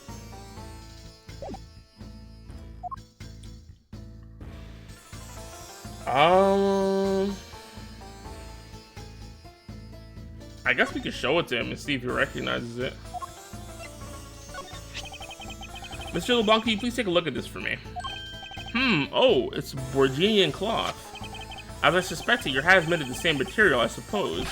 Yes, of course, this fabric is so famous, orders come from over the seas for more. Okay. Then this is the cargo you were talking about earlier. No, my cargo this time is much many gigantic. You detective, when can I have my cargo moved? You can get your cargo back when we're done investigating, pal. The stubbornness of you police, it is no good. And it is no good that attendant refuses to exit the attendant's room, too. That attendant? I wonder if he's talking about Miss Tenryo. I mean, he probably is.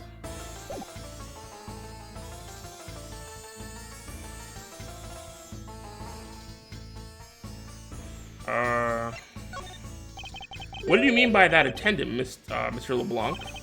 She was taken to the attendant's room for her interview, and then they still have not come out. They make no sign of coming out either. I was finished with my own interview much earlier, quicker than her.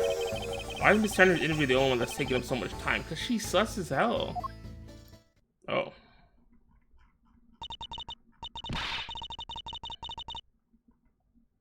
Miles Edgeworth, you were given free reign to examine the plane, weren't you? Yes, I was able to obtain the cooperation of the flight attendants. Speaking of attendants, I'd like to speak with Miss Tenryo. I wonder if you might grant me permission to enter the flight attendant's room. Before I do, you still have to clear up a few issues surrounding your own circumstances. I understand. You may have tricked those attendants with your sophisticated talking. But you can't pull the wool over my eyes, Miles Edgeworth. Let's not complicate things and go with the most obvious conclusion. The scene of the crime was here in the very lounge the body was discovered. No, it wasn't, bro. Shut up. From the time the victim was seen calling for an attendant until his body was found, the only person in this lounge the entire time was you, Miles Edgeworth. This is unmistakably makes you the likeliest suspect. The likeliest suspect, Francisca. You have a problem with that? No, but it's not like you to use such a vague wording. Usually, you're usually a bit more absolute. I'm simply trying to watch out for you. Or is my kindness too hard for you to comprehend? Thank you, but your leniency is unnecessary, for I will prove my innocence soon enough. If I want to continue my investigation, I'll have to break her logic fast. Her line of logic fast. I mean, second statement was crazy, so...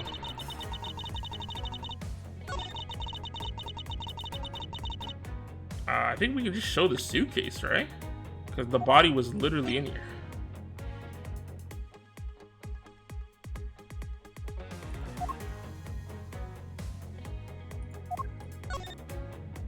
Wait, why does it go there? Oh. Objection!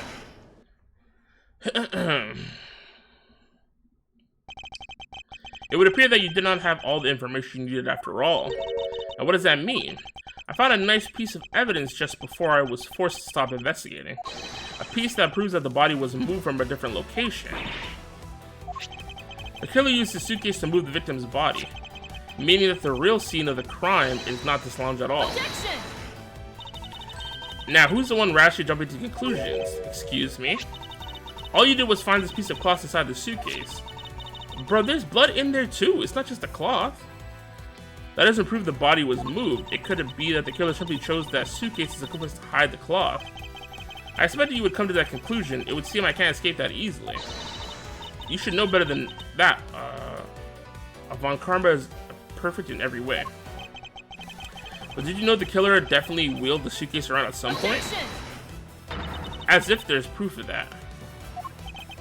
Where's the proof the suitcase was moved around? Bro, we can show the freaking wheel, bro. Oh, you know what?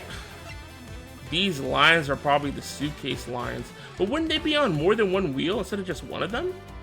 Unless it got wiped off over time, but still.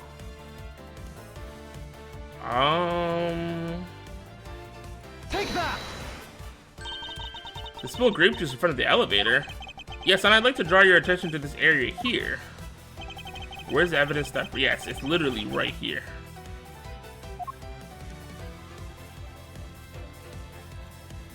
Take that! This mark here, wouldn't you say that it looks suspiciously like tracks from two wheels? I suppose. Further, there's also grape juice residue on the wheels of the suitcase. This means that the suitcase containing the victim's body definitely passed through here.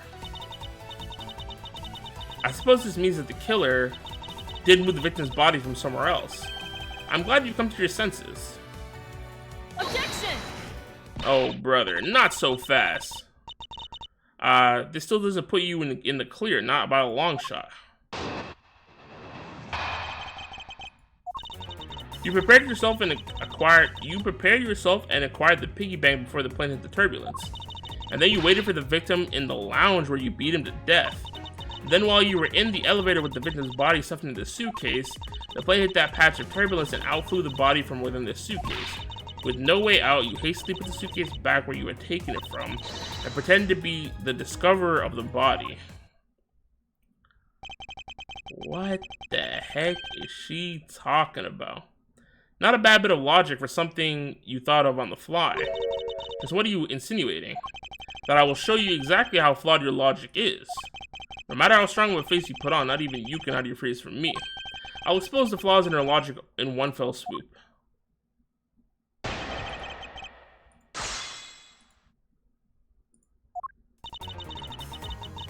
There's no way we could have gotten it. Didn't we find out that the thing was locked in the shop and it broke out after the turbulence?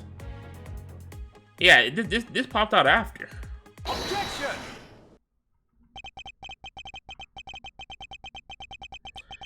The fact that you took this piece of evidence into account in your testimony is to be commended. Your legal prowess is certainly something to be feared.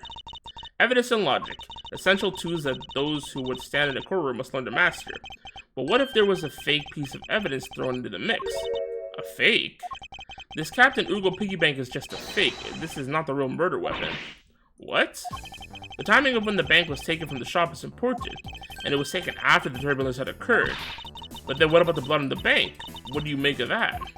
I assume it was added after the murder when the killer fabricated this weapon. Looking at it this way, the killer basically did 3 things after the turbulence. After exiting the elevator, the killer brought the suitcase to the shop and left it there. Then the killer proceeded to pick the bank up off the floor and took it to fabricate a fake murder weapon by hitting the victim on the head. And then they put your wallet on you, which is crazy.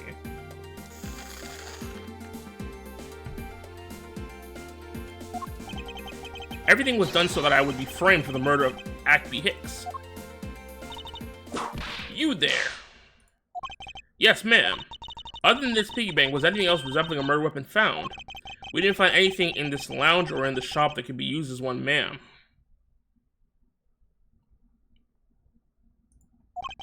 Most of the items that could have been used were broken during the turbulence, and the remaining items all tested negative for any trace of blood.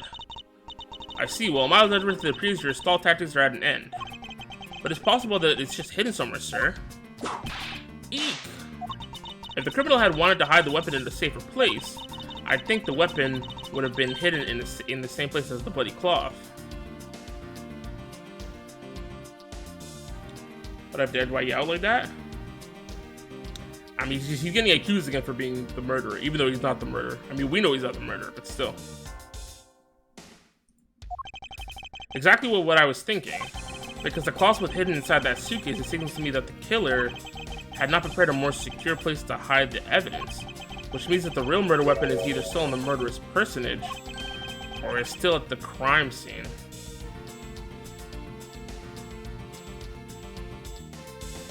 Wait, what do you mean, why is he on the ground? Like the airplane?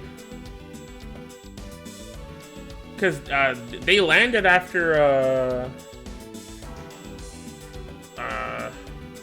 after the second investigation, and now another prosecutor pulled up to do the investigation again because they still don't think that he's innocent. Objection! There's one more possibility, and that would be that the piggy bank is in fact the real weapon. But didn't we just... Let me finish. The killer took the bank out from the display case before the turbulence by opening the lock on the display case. Oh, that is true. If it was the flight attendant, they could have taken it out, killed him, put him back in, and then when the turbulence happened, it broke out, and then they put it back again. Oh, he was knocked out by the turbulence. So yeah, when the turbulence happened, he got like tossed around, and he ended up getting knocked out. Yeah.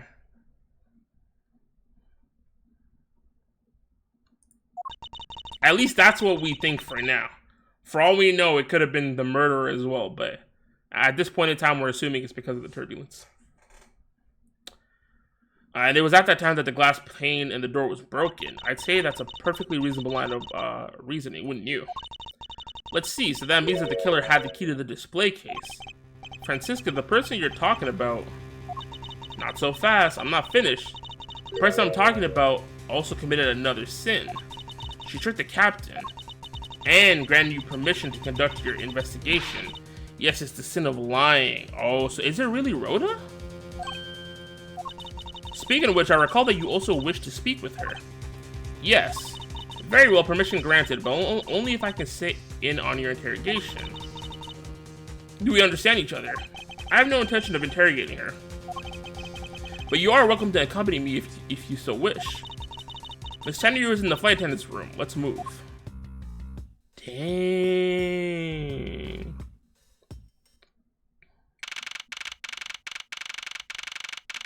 Yo, they got bunk beds.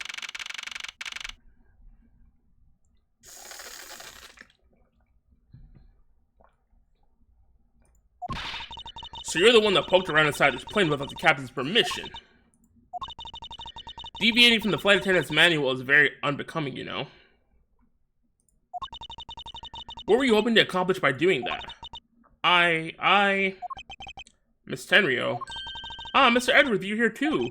Can you please help us and shed some light on why you did what you did? Alright. We just have to talk to her, we can't do anything else.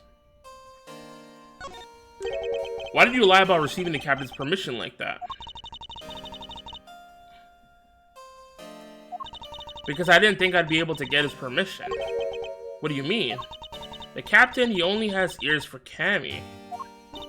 I spoke with the captain a little earlier myself. He definitely seems to be rather taken with Miss Meal.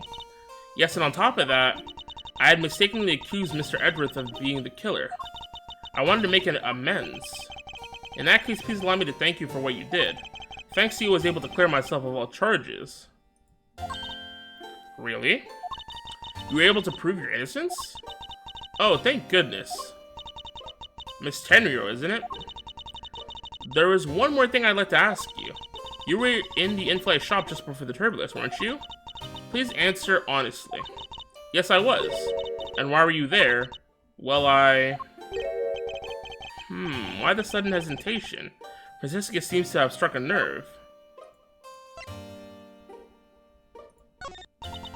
All I did was go check up on the shop like I always do. You're saying it was for work then? Yes, I'm in charge of the shop, so I have to keep an eye out on it. I don't have any reason to go there otherwise. After you visited the shop, you paid a visit to this room, correct? Yes, I came back to freshen up and adjust my makeup. I'm sorry, but there isn't much else to tell. Miss Tenryo claims to have no reason other than duty to go to the shop. But is that all there is to it? Maybe I should ask her about that thing. Oh, is it the suitcase? Was she checking up on her ugly-ass suitcases? If you can please take a look at this for me, Miss Tenryo. Oh, that suitcase.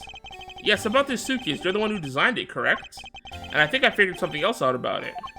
This suitcase is the reason you went to the shop, isn't it? There's nothing you won't find out eventually, is there? Won't you please tell me more about this suitcase? Yes, I was interested in seeing how the suitcases I had designed were selling. I know that as a service professional I'm not supposed to care, but I really wanted to know. And I was glad to see that it was the last one there. Also, one of them was missing. The last one there? Maybe it wasn't her.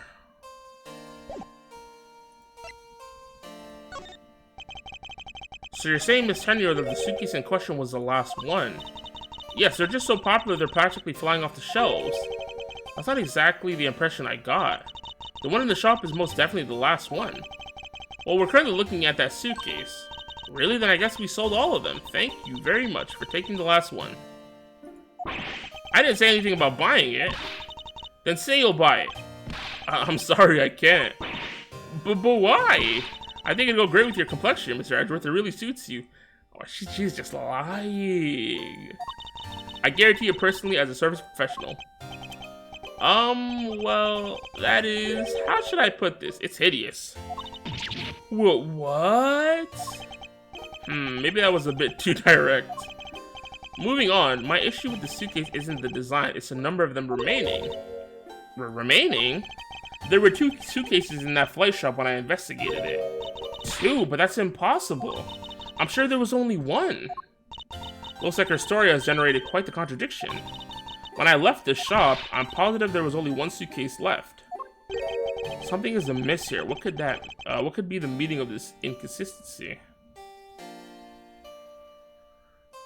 I'll buy it. It's really gorgeous.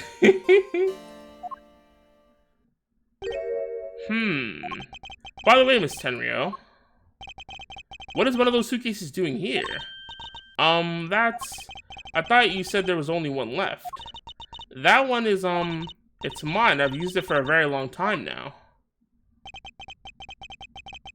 But the price tag is right there. What the fuck is she talking about?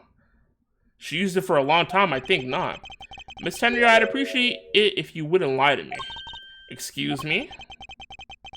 I don't believe for even 1 second that you use this for a very long time. What proves that is, bro, it's a freaking price tag, bro. She's a capper. Take that! Never mind, it's cooked. Tell me, Miss Tenryo, is it also your habit to keep the price tag pristine on your suitcase? Ah! What is the meaning of this? Why would you lie about a suitcase? Despite having faith in her, it's 1,1200, bro. 1,000 for this ugly ass suitcase. 1,1200. Insane.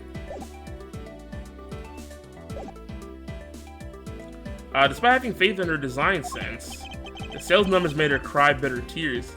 I take back everything. Nah, I'm with you, bro. 1,200 for that ugly ass suitcase? She's tripping. The truth is becoming increasingly clear to me. Miss Tenryo, I think I understand. I know what you are trying to hide. Now then, the suitcase was originally in freaking, I don't know. I mean, it had to be the freaking in the flight shop. Seeing as the price tag is still on the suitcase, one can only assume it was out on the floor for sale in the shop. And the person who bought this suitcase was...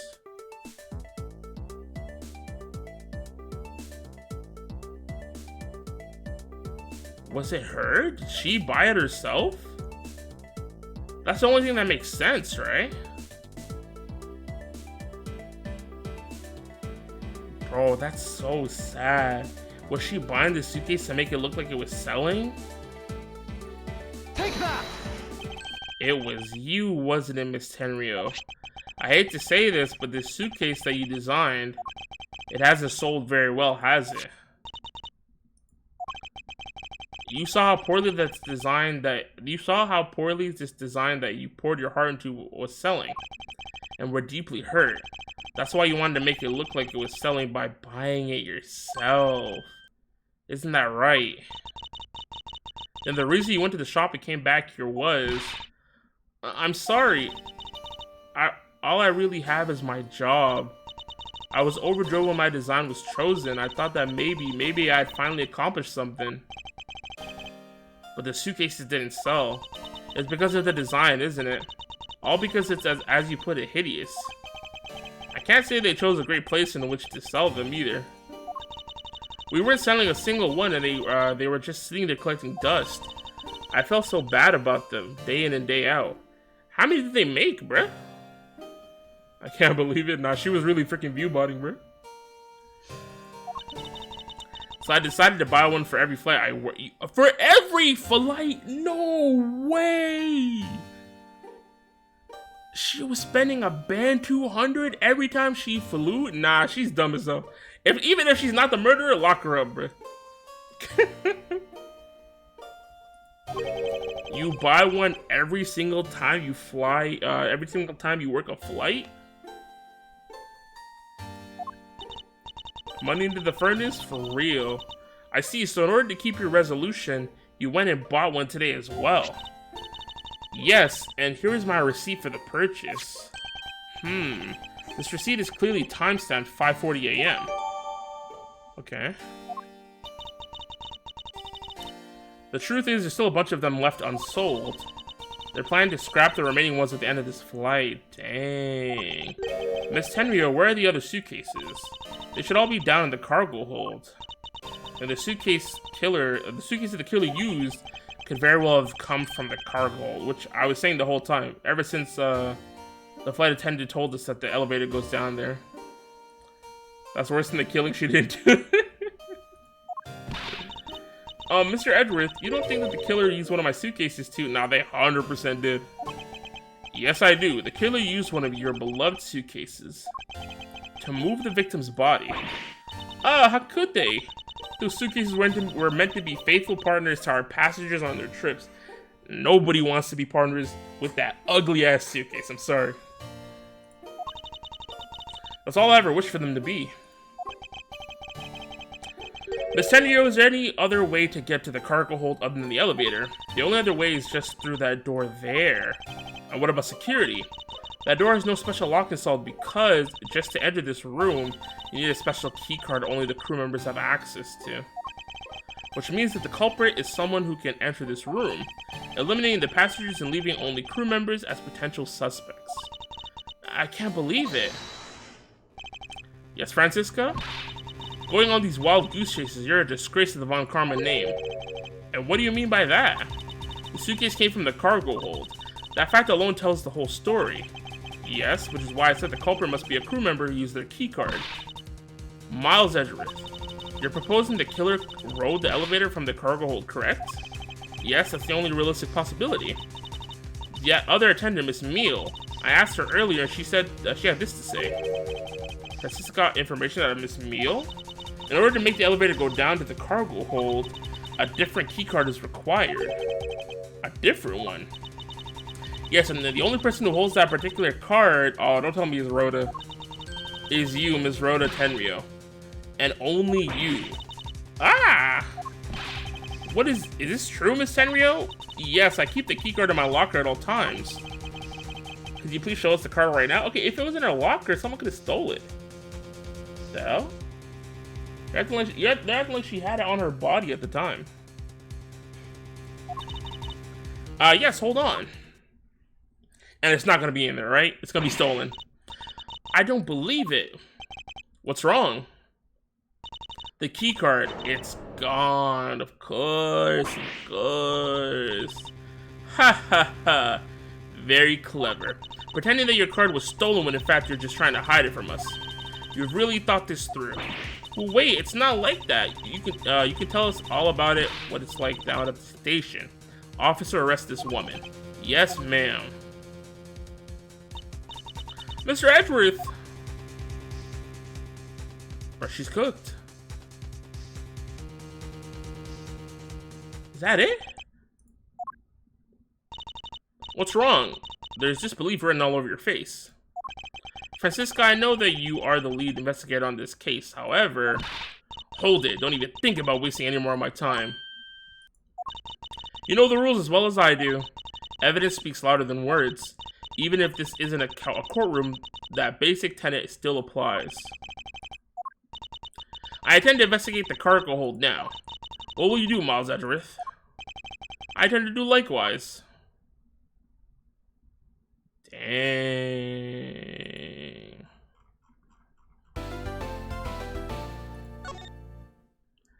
This is nuts.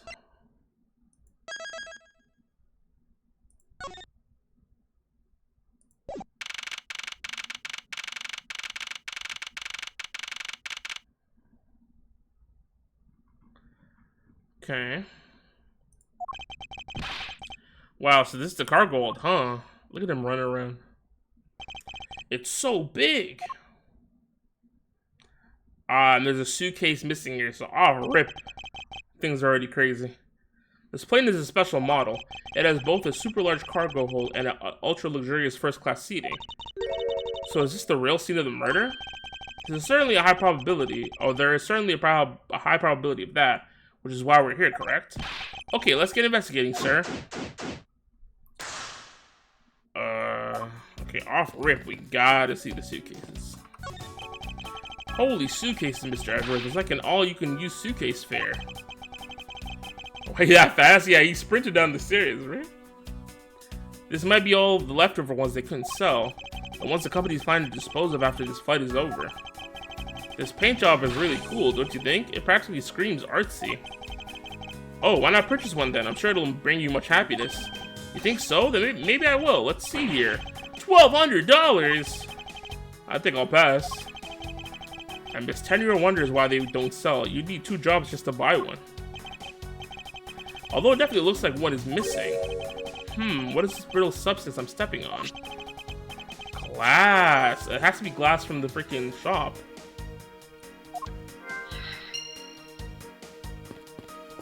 I mean, this is sus too, bro. What is this? Hey, what's with the suitcase, pal? It's what the victim checked in, sir. So this suitcase belonged to Mr. Hicks. I don't think he'd mind if we took a closer look.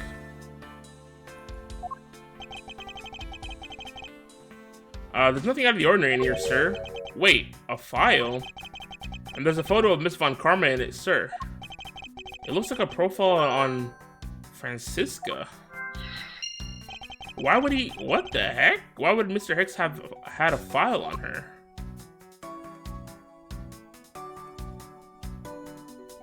That's weird. You arrived at the scene of the crime before Detective Gumshoe, correct? And you then immediately began to direct the investigation. It seems to me that you were already here at this airport or something besides this murder. For something besides this murder. Yes, I was. I've been following a very large and involved governmental level international crime. But it's much too large for one person to take on alone, so it was decided that I should form a joint investigation with Interpol. Damn, isn't that French? Right? Interpol is involved. It's a top secret operation, so I really can't tell you anything more than I already have. Okay.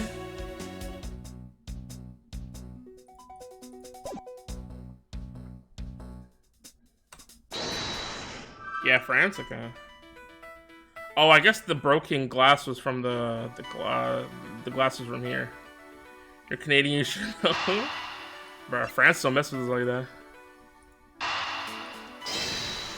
So I guess that was the glass from the broken lens. Okay. I think we can safely conclude that these fragments are from a pair of glasses. And the victim was wearing a pair of broken glasses. Exactly what I was thinking. I'm sure that the shards would match up perfectly with the remnants of his glasses lenses. Ergo, the victim was here just as I suspected. Okay. The real scene of the crime was here, sir. Isn't that what I've been saying for a while now? Oh, is it? Is it? I didn't know that. Perhaps it's a bit too early to draw that conclusion. However, I believe that the probability has just skyrocketed considerably. All that's left is to find the murder weapon. I mean, well, these have to be connected, so. They have offices worldwide? I mean, that makes sense. That's like most government investigation like agencies. Interesting. Now, why would Mr. Hicks have documents profiling Francisca? Was he an Interpol agent, maybe?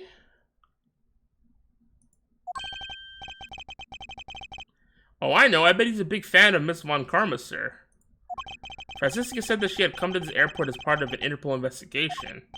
Oh, maybe Mr. Hicks had heard she was coming here and followed her.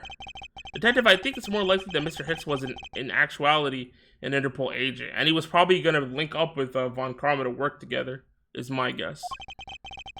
I think Francisca has some explaining to do. Damn, we've got to press her.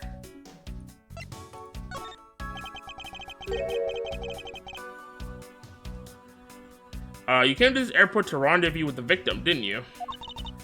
Nonsense! What are you talking about? We found a profile detailing information about you in the victim's luggage. I suppose it was prepared for him so that he could recognize you when you had landed, which makes him not Mr. Hicks, but rather Interpol Agent Hicks, isn't that correct? I should have known you'd figure it out, Miles. But it looks like they got to him first. So you really did come here to receive an Interpol agent then? Yes. Agent Hicks was on the trail of a very large international smuggling ring. Damn.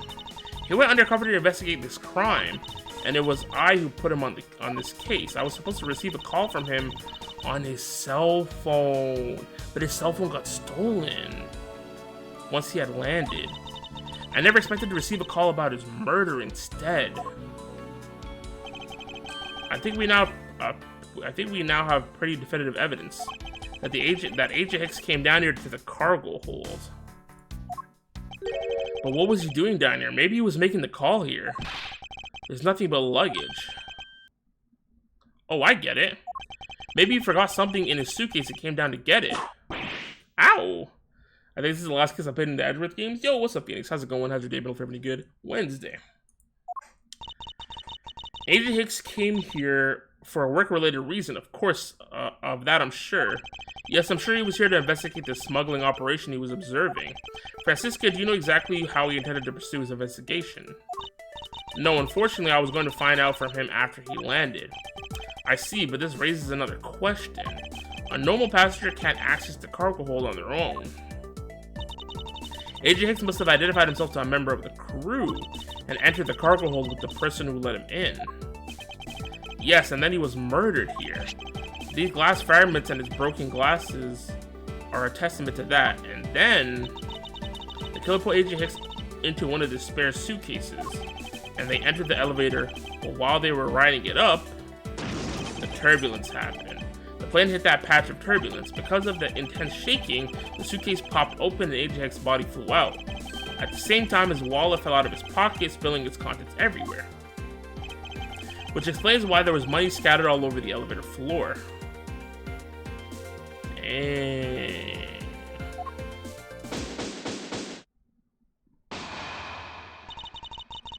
I think it's pretty easy to say who the culprit is at this stage. What? Really, sir? I know what you're thinking, Miles Edgeworth. But the killer can be none other than Miss Rhoda Tenryo. How are we still on this? If it was a crew member, any one of them could have shown Agent Hicks to the cargo hold. But the point to keep in mind is the key card that allows the elevator to come down here. The only person with such high-level access is Ms. Rhoda Tenryo. I'd say that's a pretty decisive piece of information, wouldn't you?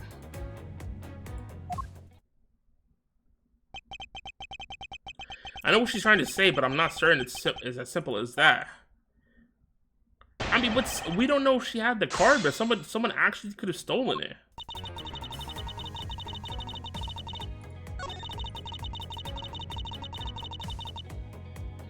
Yeah, the keycard is the point, but we don't know if she had it on her at that time. Hold it! But it's highly likely the keycard was stolen from Miss Tenryo, exactly. Objection! It's highly likely. Is that possibility the best you can come up with? And you call yourself a disciple of my father. Ah. Yes, well, while I don't have any evidence, Be quiet, you're a disgrace. There's more evidence pointing to Miss Rhoda Tenryo, you know. It's not just the keycard that gives her away. Are you talking about the murder weapon, the Captain Ugo piggy bank?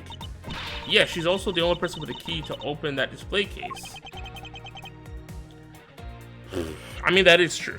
That is very true.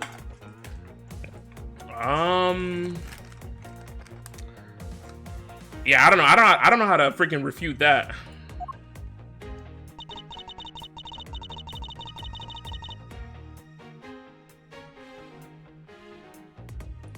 Hold it! But that is a fake. Stop right there, Miles Edgeworth. You don't have any proof that this is just a red herring. If you must keep on insisting that it's a fake, then what is the real murder weapon and where did it go? That's a good question.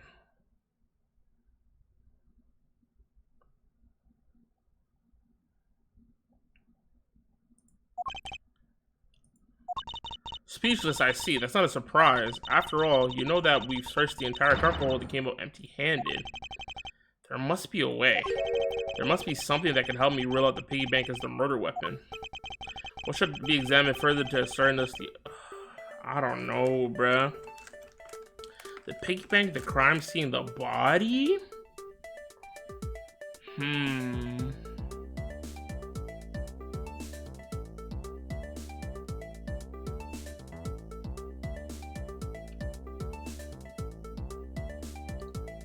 I guess the body, right? Because how are we sure that it was the piggy bank? For all we know, when bro was in the suitcase and the turbulence hit, he could have broke his neck, right?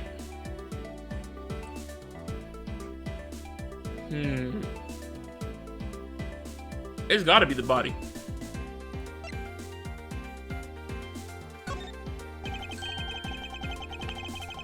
I think you were too quick to jump to your conclusions. Oh, was I?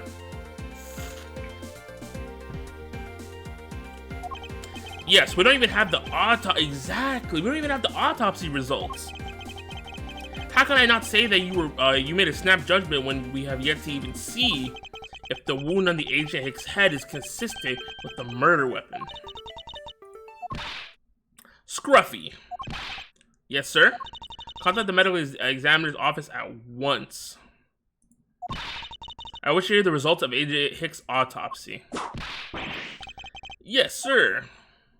Wow, she didn't even freaking know.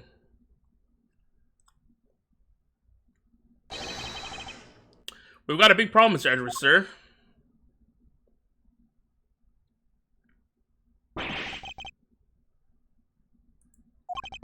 What is it, detective? They're still doing the autopsy, but they said they already know this one thing for sure. Report now. The doc said that it's one giant bruise from a beating from his shoulder down to his mid-back. From the victim's shoulder to his mid-back, he was beaten over such a wide area? Well, I'd say maybe it's a sign the killer had a grudge against Agent Hicks. It wasn't just his head. The killer went all out and hit multiple times, sir. What the heck? Scruffy, what is the had a grudge against Agent Hicks supposed to mean, right? Like, what are we talking about? What are we talking about, bruh?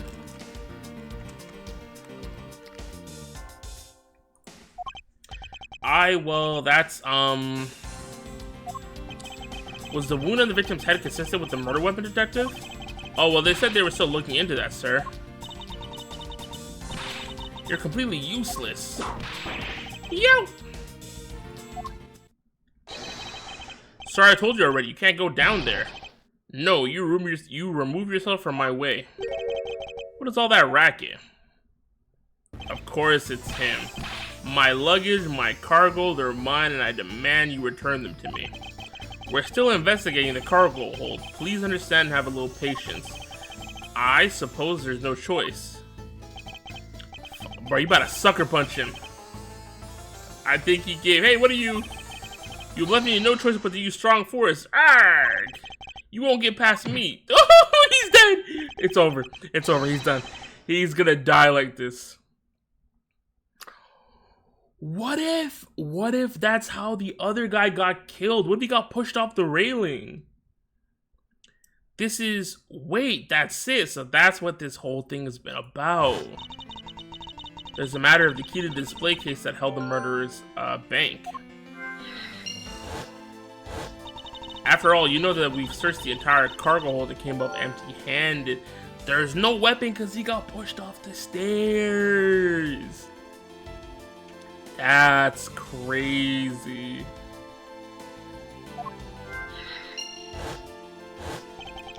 I like how he's falling in slow-mo and everyone's just putting the pieces together. The doc said that it was one giant bruise from a beating from his shoulder down to his mid-back.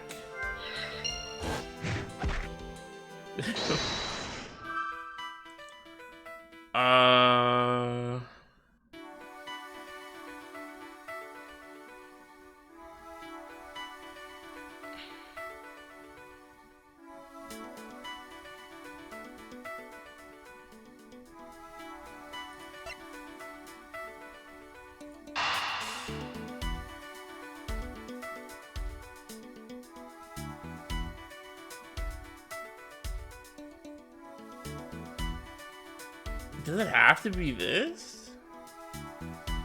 I mean, I think so. I'm thinking this just because we're gonna say it's not possible for this to be the murder weapon, because how did this thing do all this, right?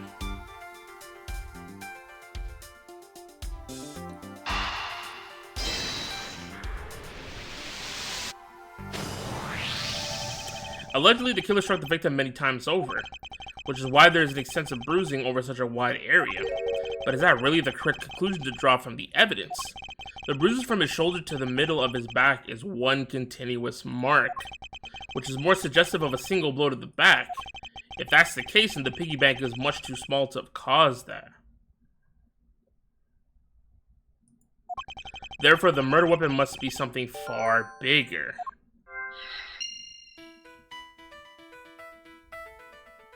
I mean, it's gotta be this and this, bro.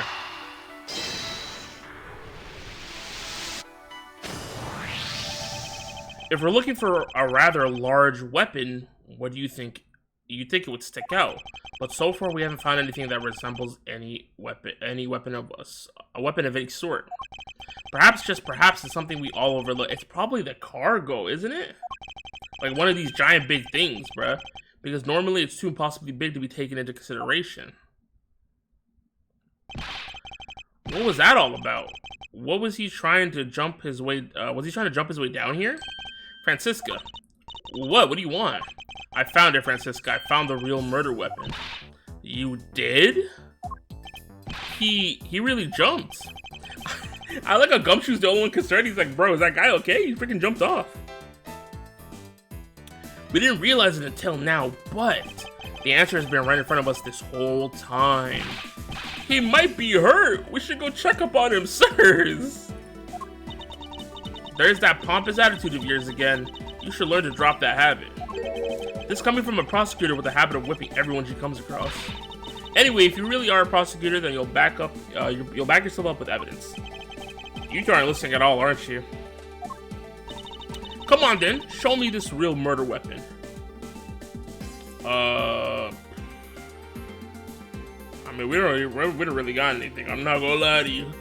We ain't got nothing on us.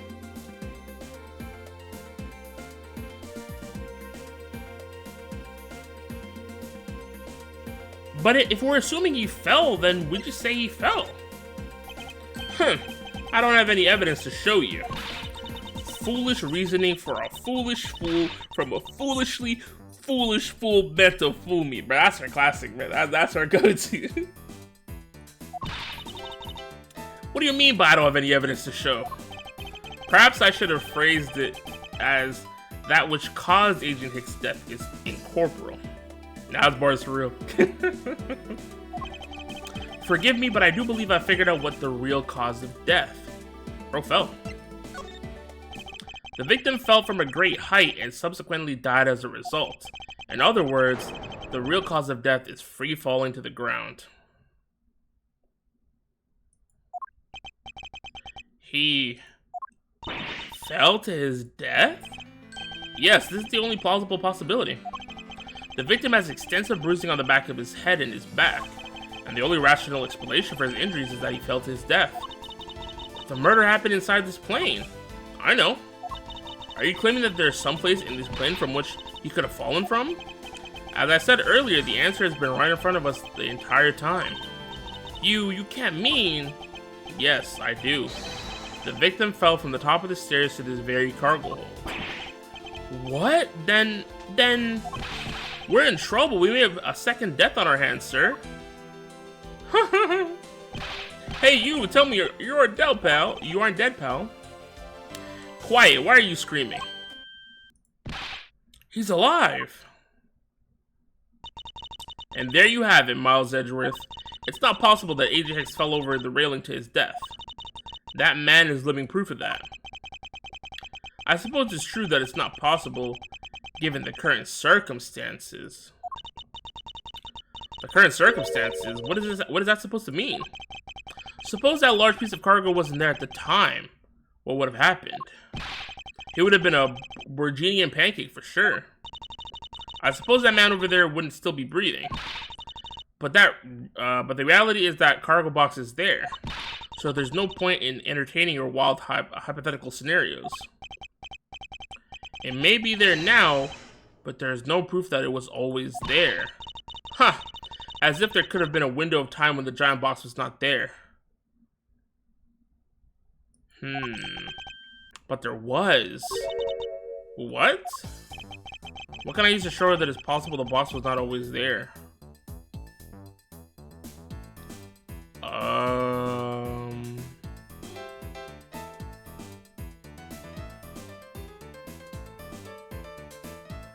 don't freaking know.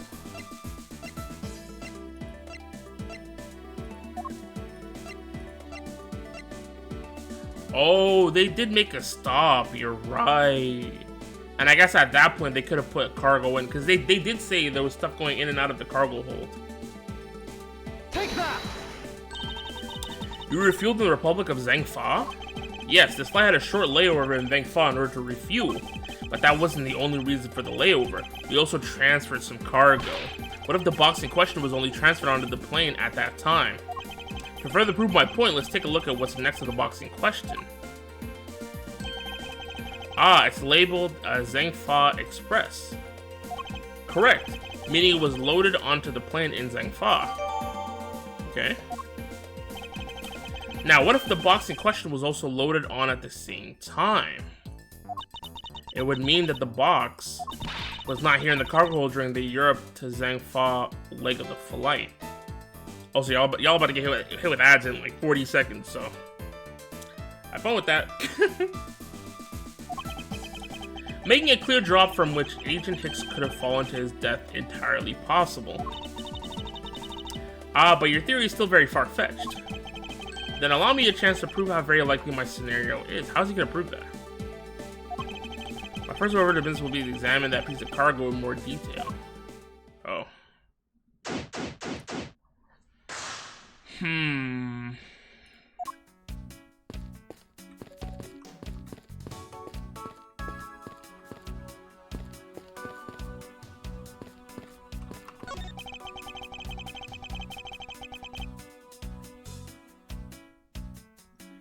Keeping track of this many pieces of cargo must be very taxing on the cargo crew. This sure brings back memories of when I worked as a part-time mover, sir. But looking in his eyes, he's waiting for me to ask about the rest of the story. But no matter how he pours on the puppy eyes, I have no intention of doing so.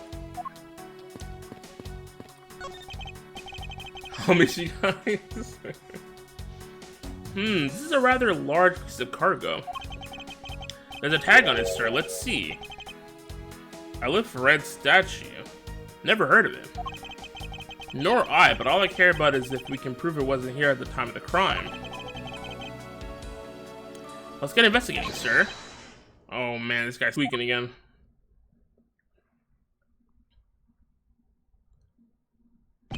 Look here, do not go about touching my possessions without my permission. Ah, don't rush up on me like that, pal. So this belongs to Mr. LeBlanc, does it? I should see what else I can find about it from him.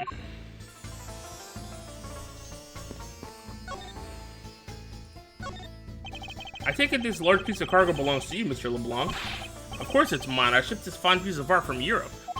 This Alfred statue is worth 10 million cents. No, maybe much more. Mr. LeBlanc's reasoning for choosing this plane must have been the large cargo hold. 10 million cents? I suggest you stop trying to calculate how many packets of noodles that makes, Detective.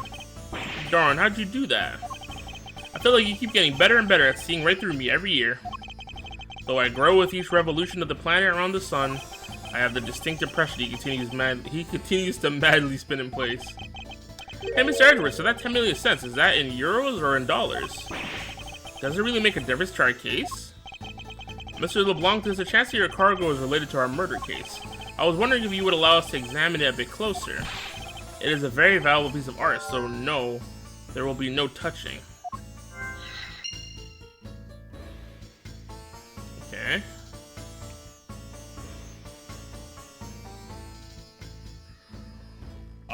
Maybe.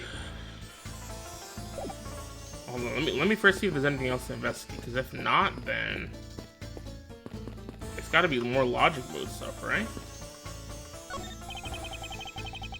Okay, where do you do that? The adventure, the glamour, and the miraculous big escape when you get caught by the enemy. Except in this case, there was no big escape and no miracle. Alright. All sorts of boxes are piled up here. This one says flammable, and this one it says pharmaceuticals. This one says for exorcism use only. Just what kind of operation is this airline running? I just love pushing the buttons on elevators and crosswalk signals. Here, you should give it a try, sir. Go on, push it. The elevator is currently stopped on the first floor, Detective. It can't move. Oh yeah, I guess nothing would happen if you pushed it now. Well, nothing would happen normally anyway without the special keycard. Both the door to the attendant's room and the elevator's control panels require a keycard, which makes it impossible for a passenger to come down here. Okay. Oh, welcome back. Oh, I mean, there's only 2 things left here, so I guess they were trying to smuggle the freaking art that the guy brought in. If Mr. LeBlanc has something to do with the smuggling ring, then it's possible this fake statue was brought on board in Zhangfa. I think I need to question him a bit further.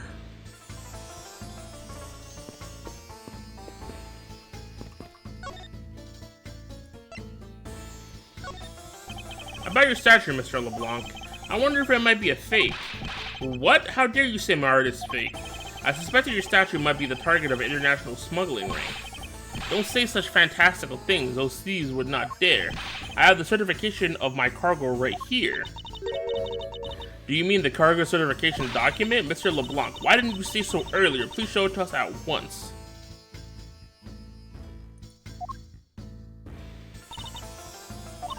I can't read this. What does it say? It says, as plain as the day, the cargo was put onto the plane in Europe. And there you have it, Miles Edgeworth. Too bad for you. The statue was brought on board in Europe, just as this, it states in the certificate. No, that's...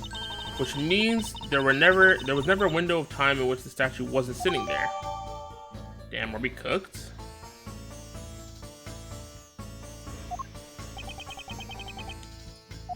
I respectfully disagree. We can't discount the theory until I see the statue for myself. Then you can have your wish. Look at it yourself and see I am right. I've seen this somewhere before. This is the elephant red? It gives off such a feeling of art, I can practically smell it. This statue has a high amount of historic value. After it was unveiled at the museum in Europe, is this not the same statue that bro took a picture with? Yeah, it is.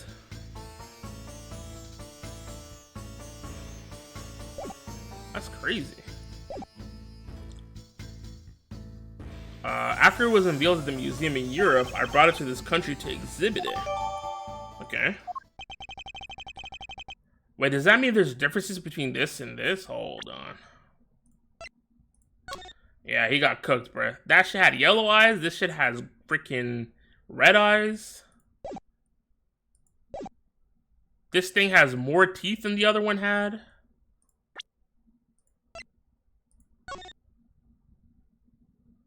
Yeah, now he got cooked. He got finessed, bro. They got him with the fake.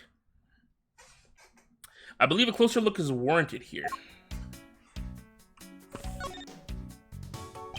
So this is the infamous elephant statue. What is it, Mr. Edgeworth? Did you find something? There's something wrong with this picture. We should examine it in more detail. Are these eyes made of some sort of gem? That's a real nice shade of orange. For a sec, I couldn't even tell they were jewels. Oh, but they kind of remind me of the eyes of a stray cat that lives near my house. Are the eyes supposed to be this color? Is it possible the statue is a fake? Right, it's 100% fake. Oh, we can move. Can we move down? Bro, come on. They put on top of this. They had to have been there after. What's this? The statue looks like it's stepping all over its neighbor's cloth cover, and this came from Zhang Fa. It kind of resembles its owner's statue in a sense. Ho ho. You, what did you say now? Further, my clothing's hem is not to be stepped on by anyone. It's too expensive for me to allow that to happen. Please forgive the trespasses of my subordinate. Why should I forgive if the dress passes? Unless it's an expensive dress, you keep it. Okay. So this is the elephant statue. I swear I've seen this before. No wonder this thing is worth 10 million cents. Look at how it sparkles, sir. I wouldn't call it sparkling detective, maybe more along the lines of dully shining.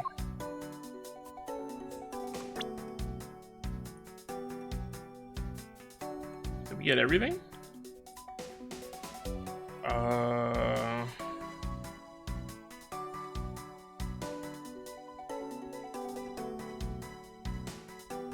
I don't know if it'll let me, cause it passes over when I try to get to the teeth. But I guess we have enough. Like I think we can deduce and give the picture as an example, and then it should say that it's a fake statue. I hope at least. Oh no, not that spot specifically. I'm cooked. Oh, I guess it's fine. Oh, okay. I guess it's gotta be the eyes then. No, I lost health. It's over. I didn't think it would pinpoint exactly it. Okay, that's fine.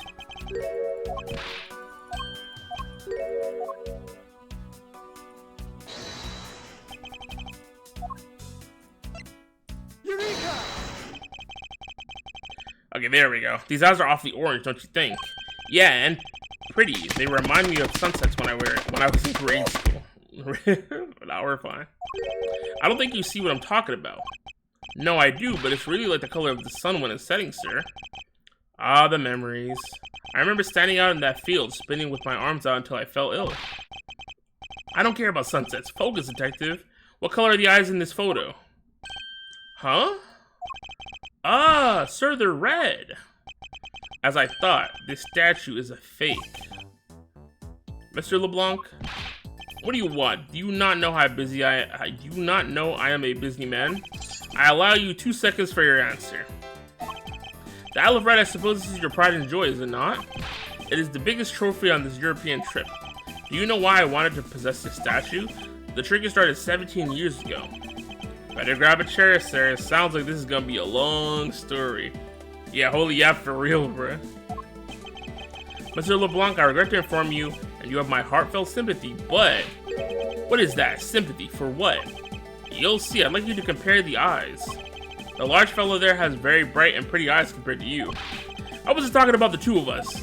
I meant the eyes of the statue in front of us and the one in this photo. Why the sudden yelling now then? Oh! It's a photo of the statue on display at the museum in Europe. Noir! Now do you see, Mr. LeBlanc? The statue before us is a fake. Ah, fake! I believe that even further examination will be required. Now that we have confirmed that this is indeed a fake, there must be some sort of proof that this was brought on board in Zhangfa. And I'll present that evidence to you. I will present to you evidence that will resolve the remaining contradiction. Okay, that's literally this over here. What's this? The statue looks like it's stepping all. Okay, bro, don't give me the same freaking thing, bro. Come on.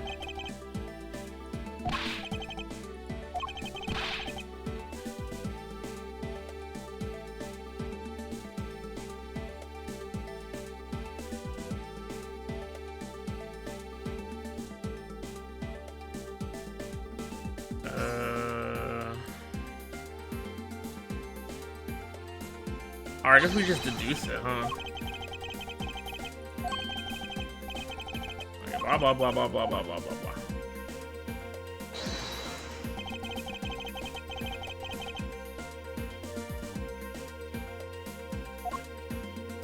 Do we have anything that says cargo from Zhangfa?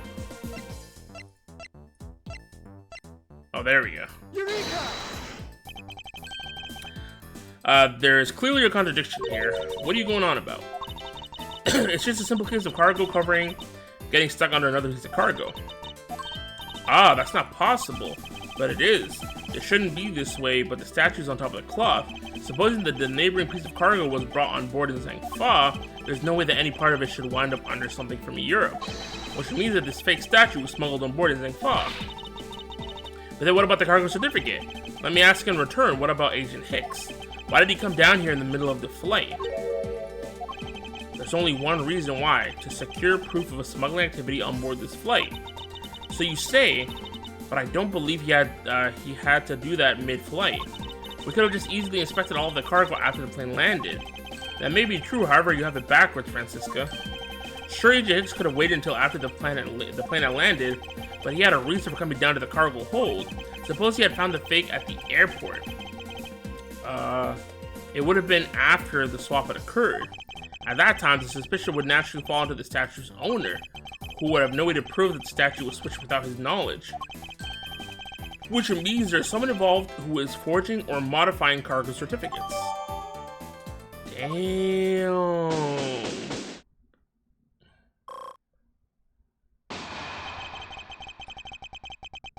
I guess the victim knew the real version of this was gonna get nabbed, huh? Yes, while this photo could be seen as nothing more than a simple souvenir, it was in fact taken to be used as a reference document later on. Next, Agent Hicks had to secure the proof that the smuggling had taken place. He came down here to take the picture of the cargo hold, a rather empty one at that, right before the fake statue could be loaded on board. A photo of the hold missing a valuable piece of cargo would have been proof enough. After that, all you had to do was hold the Zhangfa crew and arrest the smuggler. Exactly. This only goes to prove my theory. If the statue was not in the cargo hold during the Europe to Zhangfa leg of the trip, there would have been enough height from which Agent Hicks could have fallen to his death. Dang. Officer, move the statue immediately. I want a thorough examination of the floor underneath it now. Miss Von Karma, I'm ready to report my findings. Go on. After moving the Elephant statue out of the way, we tested the area under it with luminol, and there was a reaction. Dang. They try to clean it up, too. That's crazy. I see there was a reaction to luminol, an indication that there was blood in that spot. That's crazy.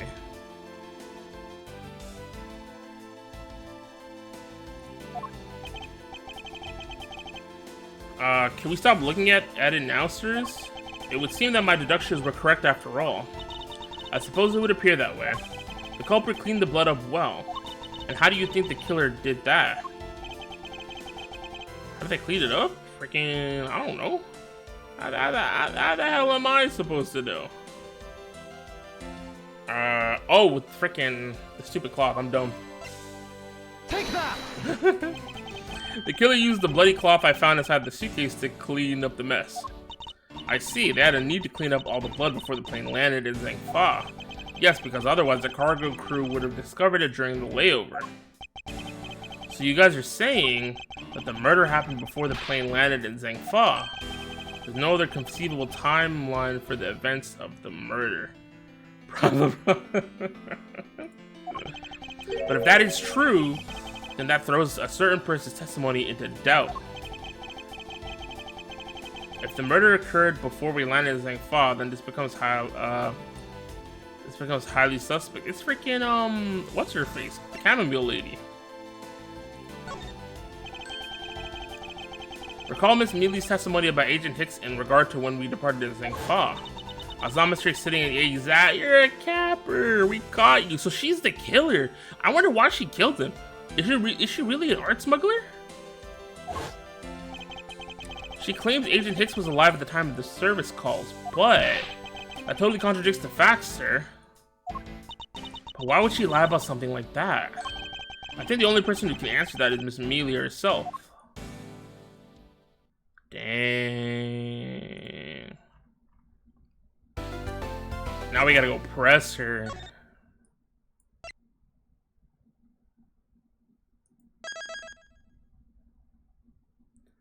She too good looking to kill? Hey man. I think she's the murderer. And we're about to find out. Nah, my boo, she's not even your boo, bro. She's freaking linking up with the captain of the plane, bro. Miss Meal. Miss Meal, huh? Do you recall what you said earlier about when you answered some service calls as we were departing from Zhangfa? Should have no shocking. Huh? You said that Mr. Hicks was sitting in his seat at that time. However, that is simply not possible. Because Mr. Hicks was dead long before we ever touched down in Zhangfa. It should have been me not getting pushed over and getting killed. Oh, Miss Cammy Meal. Maybe I didn't see what I thought I did. No one can make a mistake so large, Miss Meal. But I make that kind of boo-boo all the time. Oh, her man. This is going nowhere. There must be a better way of resolving this contradiction.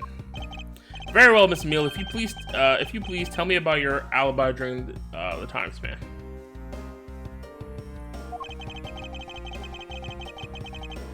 From just before we were to land at 3 a.m. and 6 a.m. where the body was found.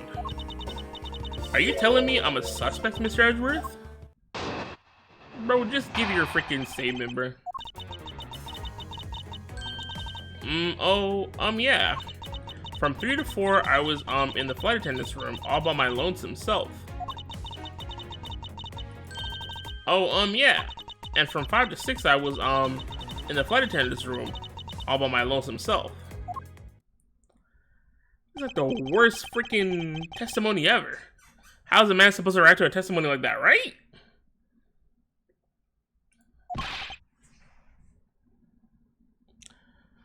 Miss Meal, wake up. Yeah, she's cooked. She fell asleep again. It looks like the only way I'm going to be able to wake her up is by pressing her. Do we even have to press her?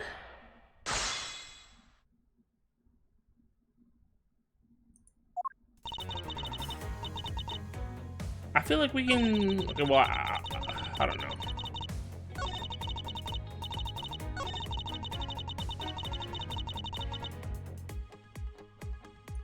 Hold it! So you were alone the entire time, were you? Yeah, no one else even popped their heads in to say hi. I think a contradiction just appeared. Didn't What's-Her-Face come in at some point to, bring in the suitcase that she bought? ZZ Ref, make sure to log in. I already did my dailies.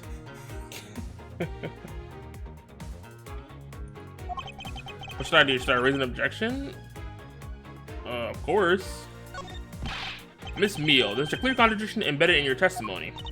Huh? What are you talking about?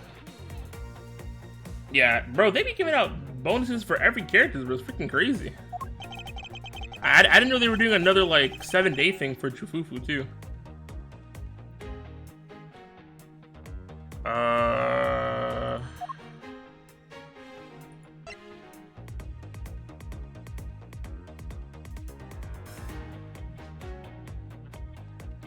Yes, because the other lady bought a suitcase, and from the receipt it says she got it at 5:40.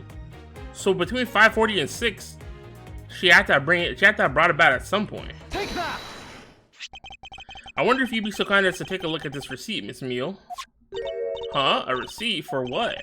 It's for the suitcase Miss Tenryo bought. Now, if I may direct your attention to the timestamp, as you can see, it clearly says 5:40 a.m., Miss Tenryo. Yes. Huh? Why is the killer here? I thought you'd have been locked up by now. I requested that she be present as a witness so that we may straighten out your complex lie. Now then, Miss Tenryo, between the hours of 5 and 6 a.m., you took a trip from first class down to the first floor in-flight shop, correct? Yes, I went to the top to buy a suitcase, after which I went straight to the attendance room to drop it off. And did you see Miss Meal there at the time? No. So, Miss Meal, where were you really between the hours of 5 and 6 a.m.? Bruh. Miss Cammy Meal. Huh? The bathroom? I'll be the one to ask the questions here. Yeah, maybe that's it. I probably just missed her. Nature calls, you know. You take me for a fool? That's a little too convenient to be true. But it's the truth. Cross my heart. I don't have enough conclusive proof to counter-argue her at this stage. You don't believe me, do you? But please, won't you give me a chance and hear me out?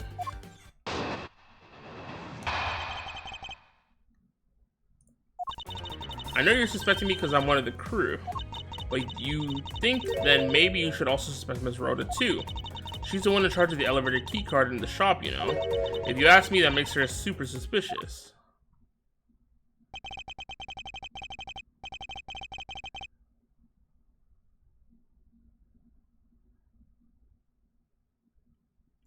Please leave Miss Tenryo out of this conversation. Only you are under suspicion for now. I don't get it. Why are you covering for Miss Rhoda all of a sudden? Oh, now I get it. Maybe you've got your eye on Miss Rhoda. Of course I'm keeping an eye on her. I can't very well let her escape, can I? Never mind. But you want to know something? Miss Rhoda actually kind of left. I have absolutely no interest in people who can't appreciate my sense of design. Now's not the time for this sort of talk. I'm gonna press on the freaking keycard part, because she keeps talking about this keycard like she didn't steal it from the freaking thing.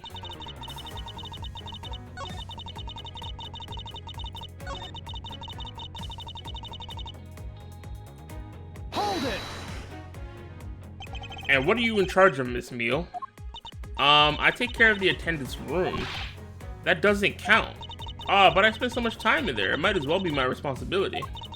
Miss Edward Cammy is very talented in languages, so she assists passengers who may not speak English, especially those who speak Borgidian. She's the only one on the flight who is fluent. Oh, you mean that kind of what I am in charge of?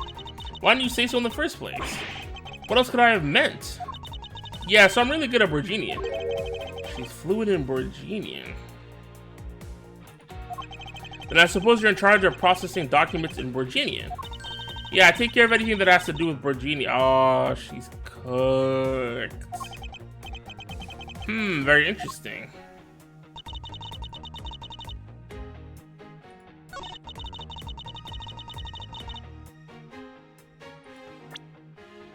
Where's the freaking, yeah, she definitely made the freaking fake. Objection! So you're the only one in this flight crew that speaks Borginian. Is that correct?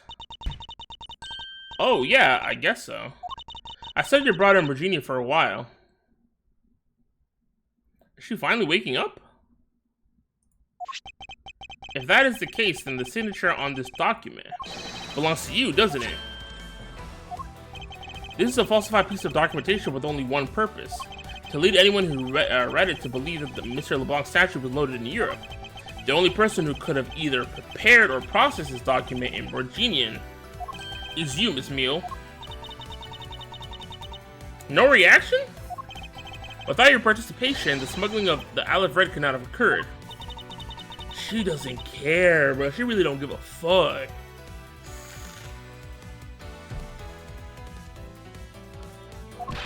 Don't sleep while I'm pointing my finger at you. Is she smoking? I wouldn't dream of falling asleep on you, Mr. Oh, never mind. It's Bubbles. No, why she lock it all of a sudden? Hold on. That's funny as hell. It is exactly as you say. Are you confessing to having participated in the smuggling? You're getting a little too close? No, far from it. It's true that I was the one who signed off on that document, but you can't use that fact alone to make your allegation of smuggling stick.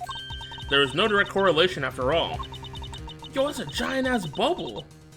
All you have is my signature on a piece of paper. Really? All you did was sign it. I neglected to check if the cargo had been loaded onto the plane properly. So sorry about that. It seems that she's finally woken up. This is going to be one tough fight. Suppose, and this is just a supposition, even if I was involved in the smuggling, you can't throw the charge of murder on me just like that. Objection! Hey, the tag team. If you were involved in the smuggling, you would have a strong motive to kill. Agent Hicks was in the middle of an investigation regarding a smuggling ring, and just when he was about to close in, he's killed by a member of that ring. Well, did you ever stop to think that maybe Rhoda is the smuggling ring member?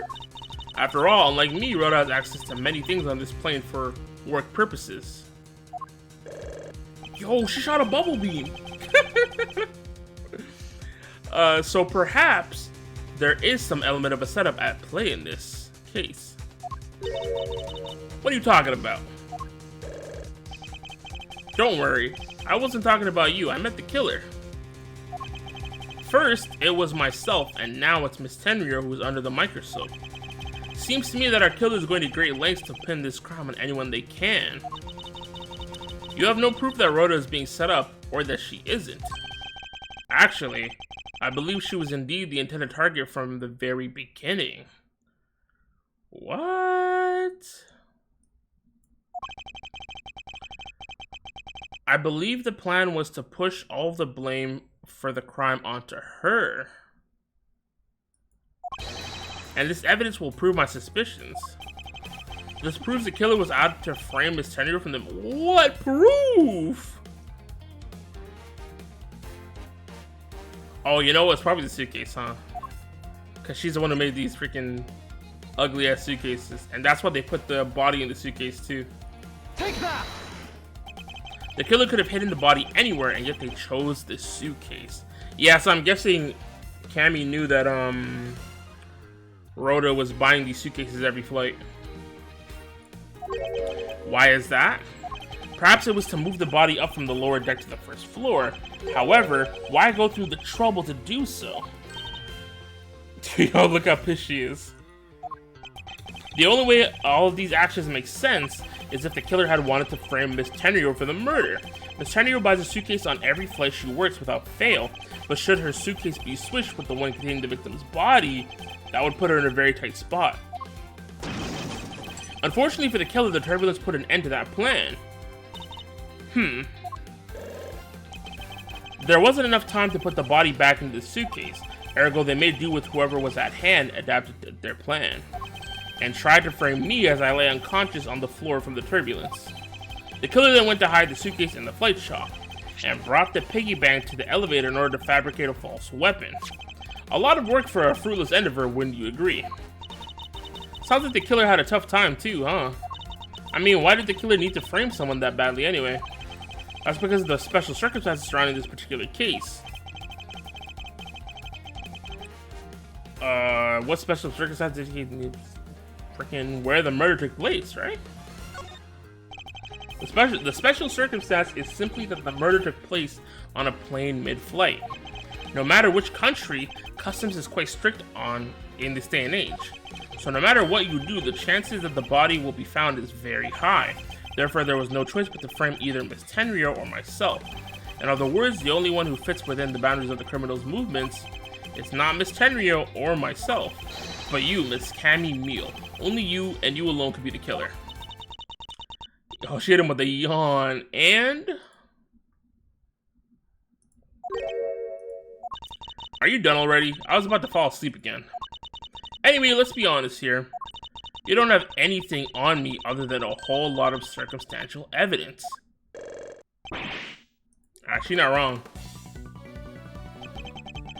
I can see the outline of how the murder occurred, but I have no definitive evidence. And isn't there a piece of evidence that's still unaccounted for? Oh, the cell phone. Something that I still can't quite fit into the big picture. It has to be the cell phone. Take that! Bruh, imagine she has it on her, but there's no way. I don't have any actual evidence. I thought not. But that's because it went missing, and it still is. Missing? What do you mean by that? In the complex puzzle that is this case, there was one piece I kept getting stuck on. And that is the victim's cell phone. Francisca, you were waiting at the airport for a phone call from Agent Hicks' cell phone. Or at least, that's what you told me. That's right. But Agent Hicks' cell phone could not be found at the crime scene. You mean the killer took the phone with them? Precisely. I suspect that if we were to find that phone, it would lead us to the killer. Haha, come on, get serious. If the victim fell to his death from that height, wouldn't his phone break as well?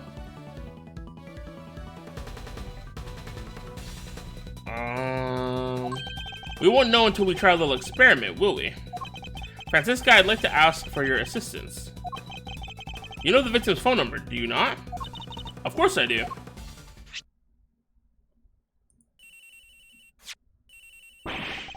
Agent Hicks' phone? It's ringing from somewhere, sir. I hear, Detective. Now, where is it coming from? Am I supposed to find it? Is it going to get louder?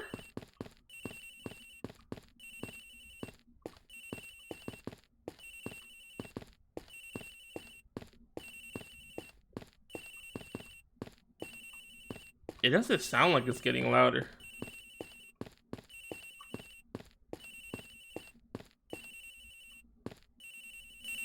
Oh! It's in the locker, bruh. It's gonna be in her locker, isn't it? The ring is coming from somewhere in here, sir. Leave no stone unturned, Detective Gumshoe. We must find it, bruh. It has to be. It's gonna be in freaking her locker, bruh. The ring is coming from in here, sir. What? No, it can't be. Bro, she got framed again. This has got to be the victim's cell phone. Just whose locker is this, sir? It's Miss Tenryo's. What? Yeah, we're cooked.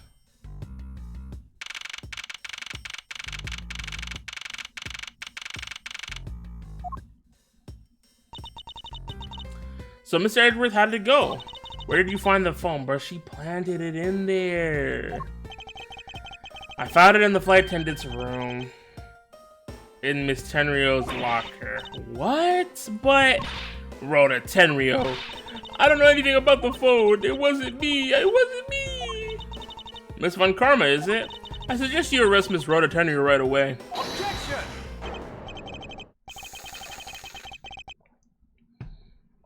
Wait, I have a theory. This is related to the incident with the keycard.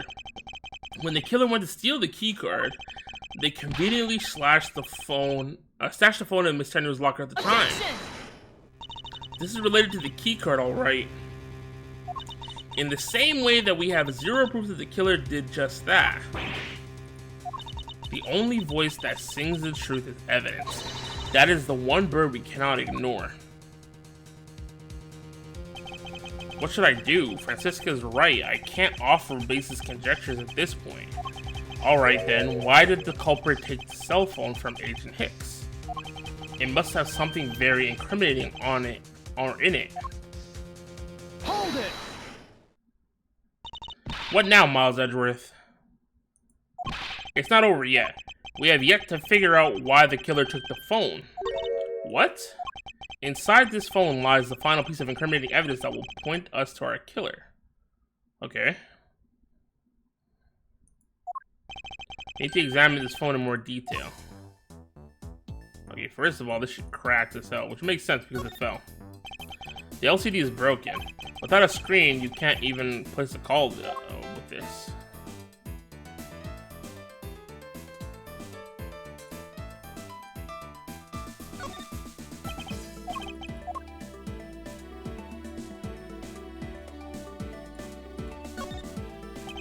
This must be the switch that opens the phone.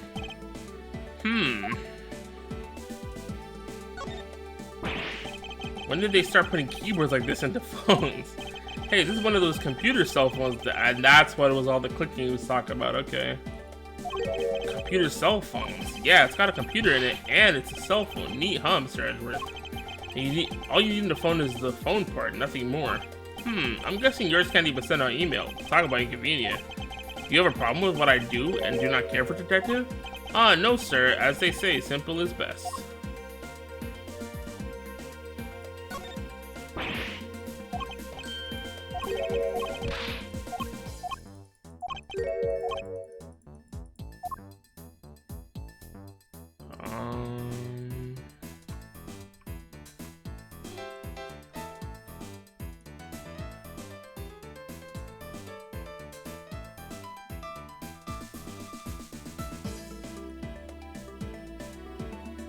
What the heck? Ah, it's a camera lens. Come to think of it, I wonder how exactly was Agent Hicks planning to preserve the crime scene of his smuggling? Francisca, I need you to confirm something. This cell phone, can it take pictures? Mr. Edgeworth, I can't believe you don't know about this kind of basic stuff, sir. This looks like a very similar model to my own. And mine can take photos just fine. Do you think Agent Hicks could have taken some pictures with this? In particular, pictures as evidence for his smuggling case. If so, I'd say there may be some very inconvenient photos in here for our killer smuggler. But the phone's all busted up, sir.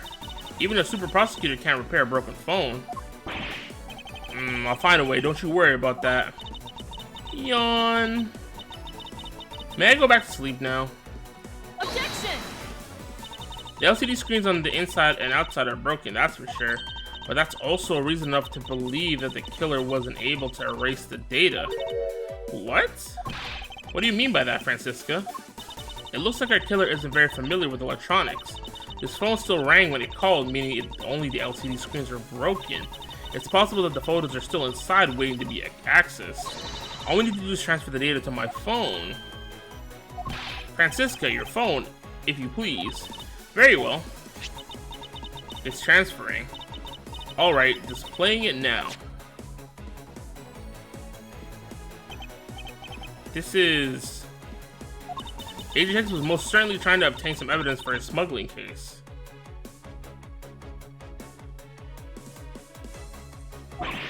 Hey, the alphabet's nowhere in this picture. But this has no meaning as a piece of evidence in the murder case, right? Ouch, she's right. There's not much we can find out from this about Agent Hicks' killer, sir. Is this it? Is this the end? Is there really nothing in this photo that we can use? I don't know, maybe the freaking boxes. Boxes of bed sheets. They're still in the cargo hold, though. There's nothing unusual about them in particular, but I can't shake the feeling. Yon, if you're just playing around, mind if I go home? Yes, I mind. What exactly is different between then and now?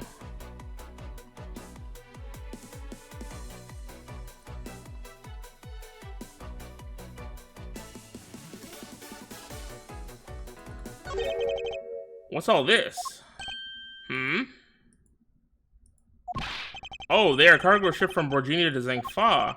So the reason they aren't here now is that they were dropped off in Zhengfa. Mr. LeBlanc, can you tell me the contents of the boxes? Unfortunately, there's no English written on them anywhere. One cluster of boxes is written in Borginian. It says it's cloth in English. Cloth? Could it be? Is this where the killer... Well, what for is that scary face? Miss Meal. Yes? It appears that Agent Hicks was no ordinary investigator. He left us with a piece of evidence after all. A striking piece that will point at who his killer is. Ha! Maybe you shouldn't force your mistaken reading of a simple picture, Mr. Edgeworth. The Borginian cargo in this piece of evidence will point us straight to the killer. I mean, it's the cloth, right? Take that! And what is that supposed to prove? The killer used this piece of cloth to wipe up the blood they had spilled. But there was one thing that bothered me this whole time. Where did it come from? I finally found my answer in this very photo. The cargo was unloaded in Zhengfa had cloth written on it, in Borginian, that is. And this is where the killer grabbed a piece from to clean up the blood with. That's right, the killer was someone who could read and understand Borginian. And the only crew member that fits that description is you, Miss Cammy Meal. Ha, that's pretty flimsy. The killer probably searched through all the boxes looking for something to use. When you're frantic, you don't care if the box is in English or Borginian. Sorry, but I cannot agree with your assessment of the killer's indiscriminate nature. What? There was no need for the killer to tear through boxes at random at all, and if the killer supposedly could not comprehend Borginian, well then... Logically, the killer would have opened this box first. It had to be the bed sheets, right? Because they could have easily wiped it up with the bed sheets. Take that! Hey, it says bed sheets in English on the box, sir. Precisely. And bed sheets would be perfect for cleaning up blood, wouldn't they? Or wouldn't you say? So what are you trying to say?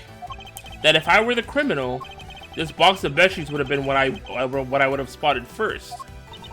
However, the killer chose to use some Borginian cloth. Do you have any explanation for that?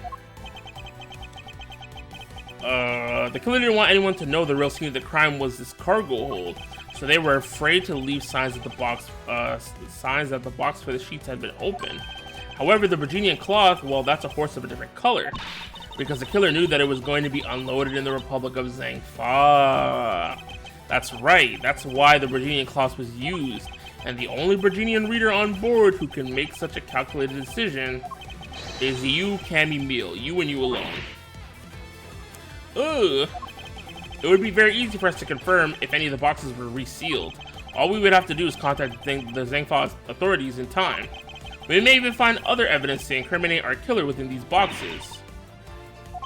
So what do you say, Miss Meal? Why not confess to your crime here and now? Or would you rather wait and see what we find out from the investigation in Zhengfa? Nah, she's cooked. That has to be her.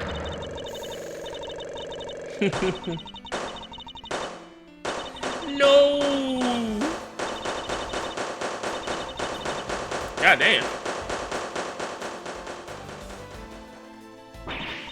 Hey, he was Interpol. I couldn't stop it. I brought him here. He started taking pictures. I couldn't be found out. I was scared. I was in trouble. Wow, she really pushed him. Dang.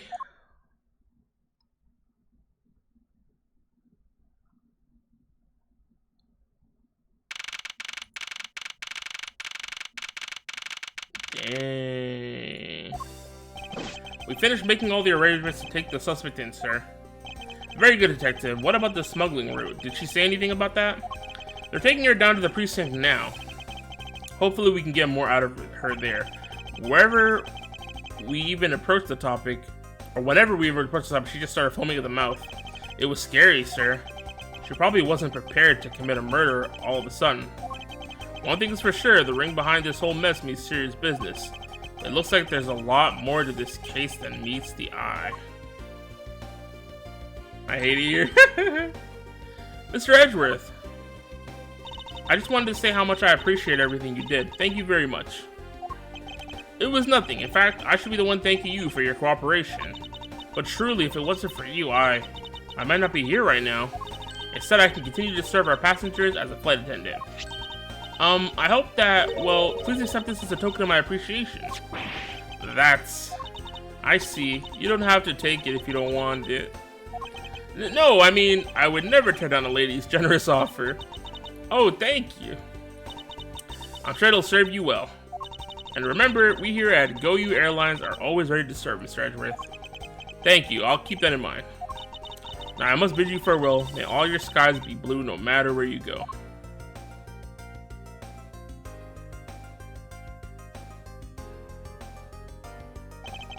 I can't believe we wound up investigating the whole day, sir. But boy, was it fun. Speak for yourself. My day was filled with earthquake, elevators, and false charges. By the way, where's Francisca? Oh, she's filling out some customs paperwork for her departure. Departure? Yeah, Miss Von Karma is always really busy, sir. She's been flying from country to country to chase down some leads regarding her case. Detective, can you cancel the car I had you reserve earlier? You got it, sir.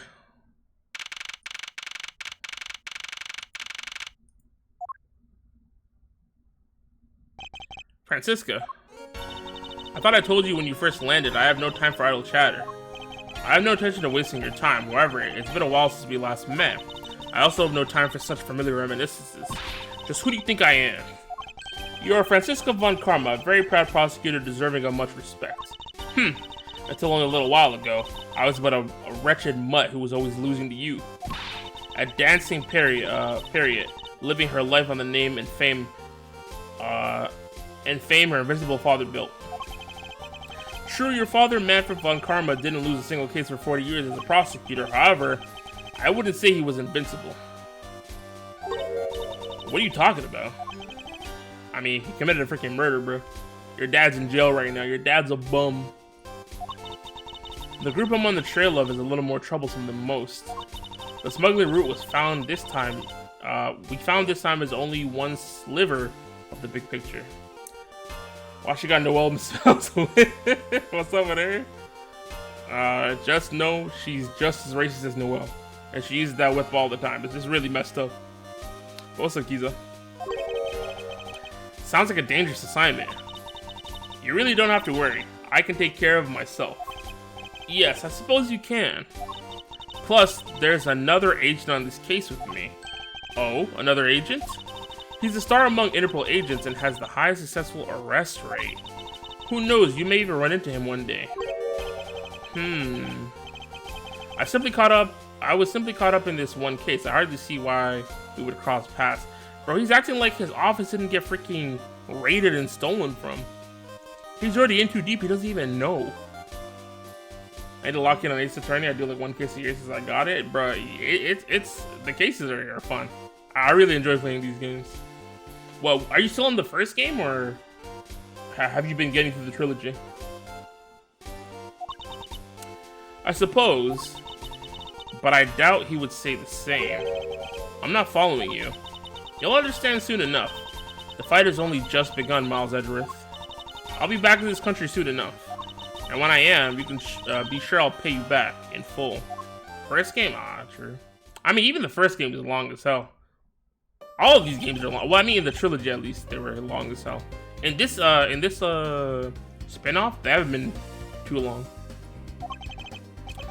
Thank goodness I can finally rest easy knowing I won't have to watch out for her whip. Detective Gumshoe, I want to thank you for all your help and cooperation. It was nothing, sir. I was just happy to be able to work with you again. I think I'm going to celebrate by adding a little extra salt to my instant noodles tonight. It's crazy how broke this guy is. Just how much did you cut his salary by, Francisca? Detective, I was wondering if you might give me a ride down to the prosecutor's office. Sure thing, sir. I'll even fly down the road in the patrol car if you want. Don't make me remind you, Detective. Safety first. I played the first case of 30 a month ago. I liked how it looked more, honestly. Thus I solved the first case upon my arrival home. Francisca von Karma, the smuggling route she was after. The leaders of that ring had already put their trump card into play, and the players on the other side of this war, they would begin to make themselves known to the next incident.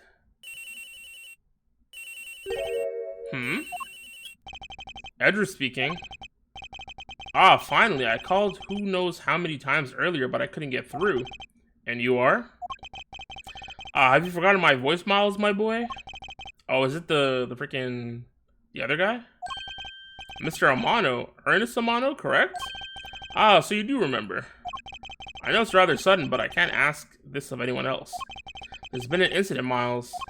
My son, he's been kidnapped?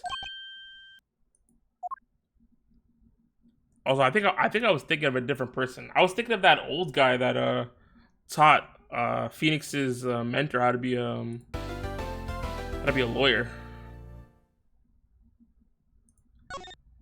The Pixelated look matches matches the music better too. Yeah, definitely. I guess it would hit harder, like with the 8-bit music and the pixelation.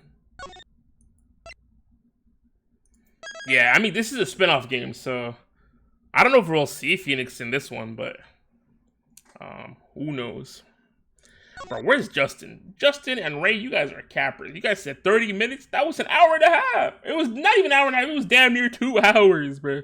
Who said 30 minutes? Who? 4-hour stream. How could you? Get me out of here. I thought 30 minutes was your uptime? Oh, I thought you were saying the next part of the case is going to take 30 minutes. Yeah, next time. Not listening to you guys. I'm going to end it at 2 hours. Get me out of here, bro.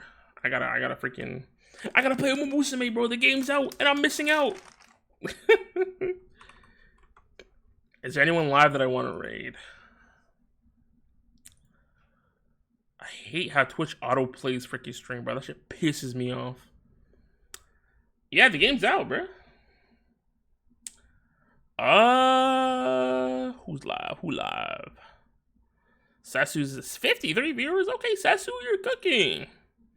Oh, we can raid Ronnie. I didn't even know Ronnie was live. Damn. And he's playing Mafia? Oh, that's crazy. I could have been watching them play Mafia this whole time, but you guys sold me. No, I think it was 8:30. That's what Ray said, right? And I saw Nocturne hop on like while I was playing the Ace Attorneys, or not Ace Attorney. Well, I guess Ace Attorney, Ace Investigations, I should say. Anyways, we're gonna rate the homie Ronnie. If you've been here before, y'all definitely know who Ronnie is. Fellow member of 100 Girlfriends, bro. Raid message? I don't freaking know. Raid message, happy Wednesday. That's all we do. We don't have a real raid message. One day we'll come up with a raid message. Happy Wednesday. If you got emotes, be sure to use emotes. We got hella cool emotes made by the lovely and talented Miss Tally Laguna, aka Venom Flavor. Never come up with a raid message? Why, man? It'd be easier if we had a raid message. If you're new here, you're not sub to the YouTube, go freaking sub to the YouTube, bro. New videos every Sunday, shorts every couple of days. Go watch the latest video right now. Like and subscribe. I need validation from people on the internet. And if you're wondering about the 100 GFs in my title, like I said, that's the streamer group I'm a part of. You want to know more about us? Here you go. The person we're rating is also in that group. Oh my god. Anyways, that's it for me. That Discord link does not work. I'll catch y'all on Friday for more Yakuza 7. We're about to start Chapter 2. Post jail time for Ichiban. That's about to be crazy. Obviously, more Ace Attorney, or I guess Ace Investigations. More Ace Investigations next Wednesday, and we're continuing Kingdom Hearts on Monday. So remember to stay safe, wash your hands, drink water, all that fun stuff. Use your best judgment because the world's in crazy times. Bye!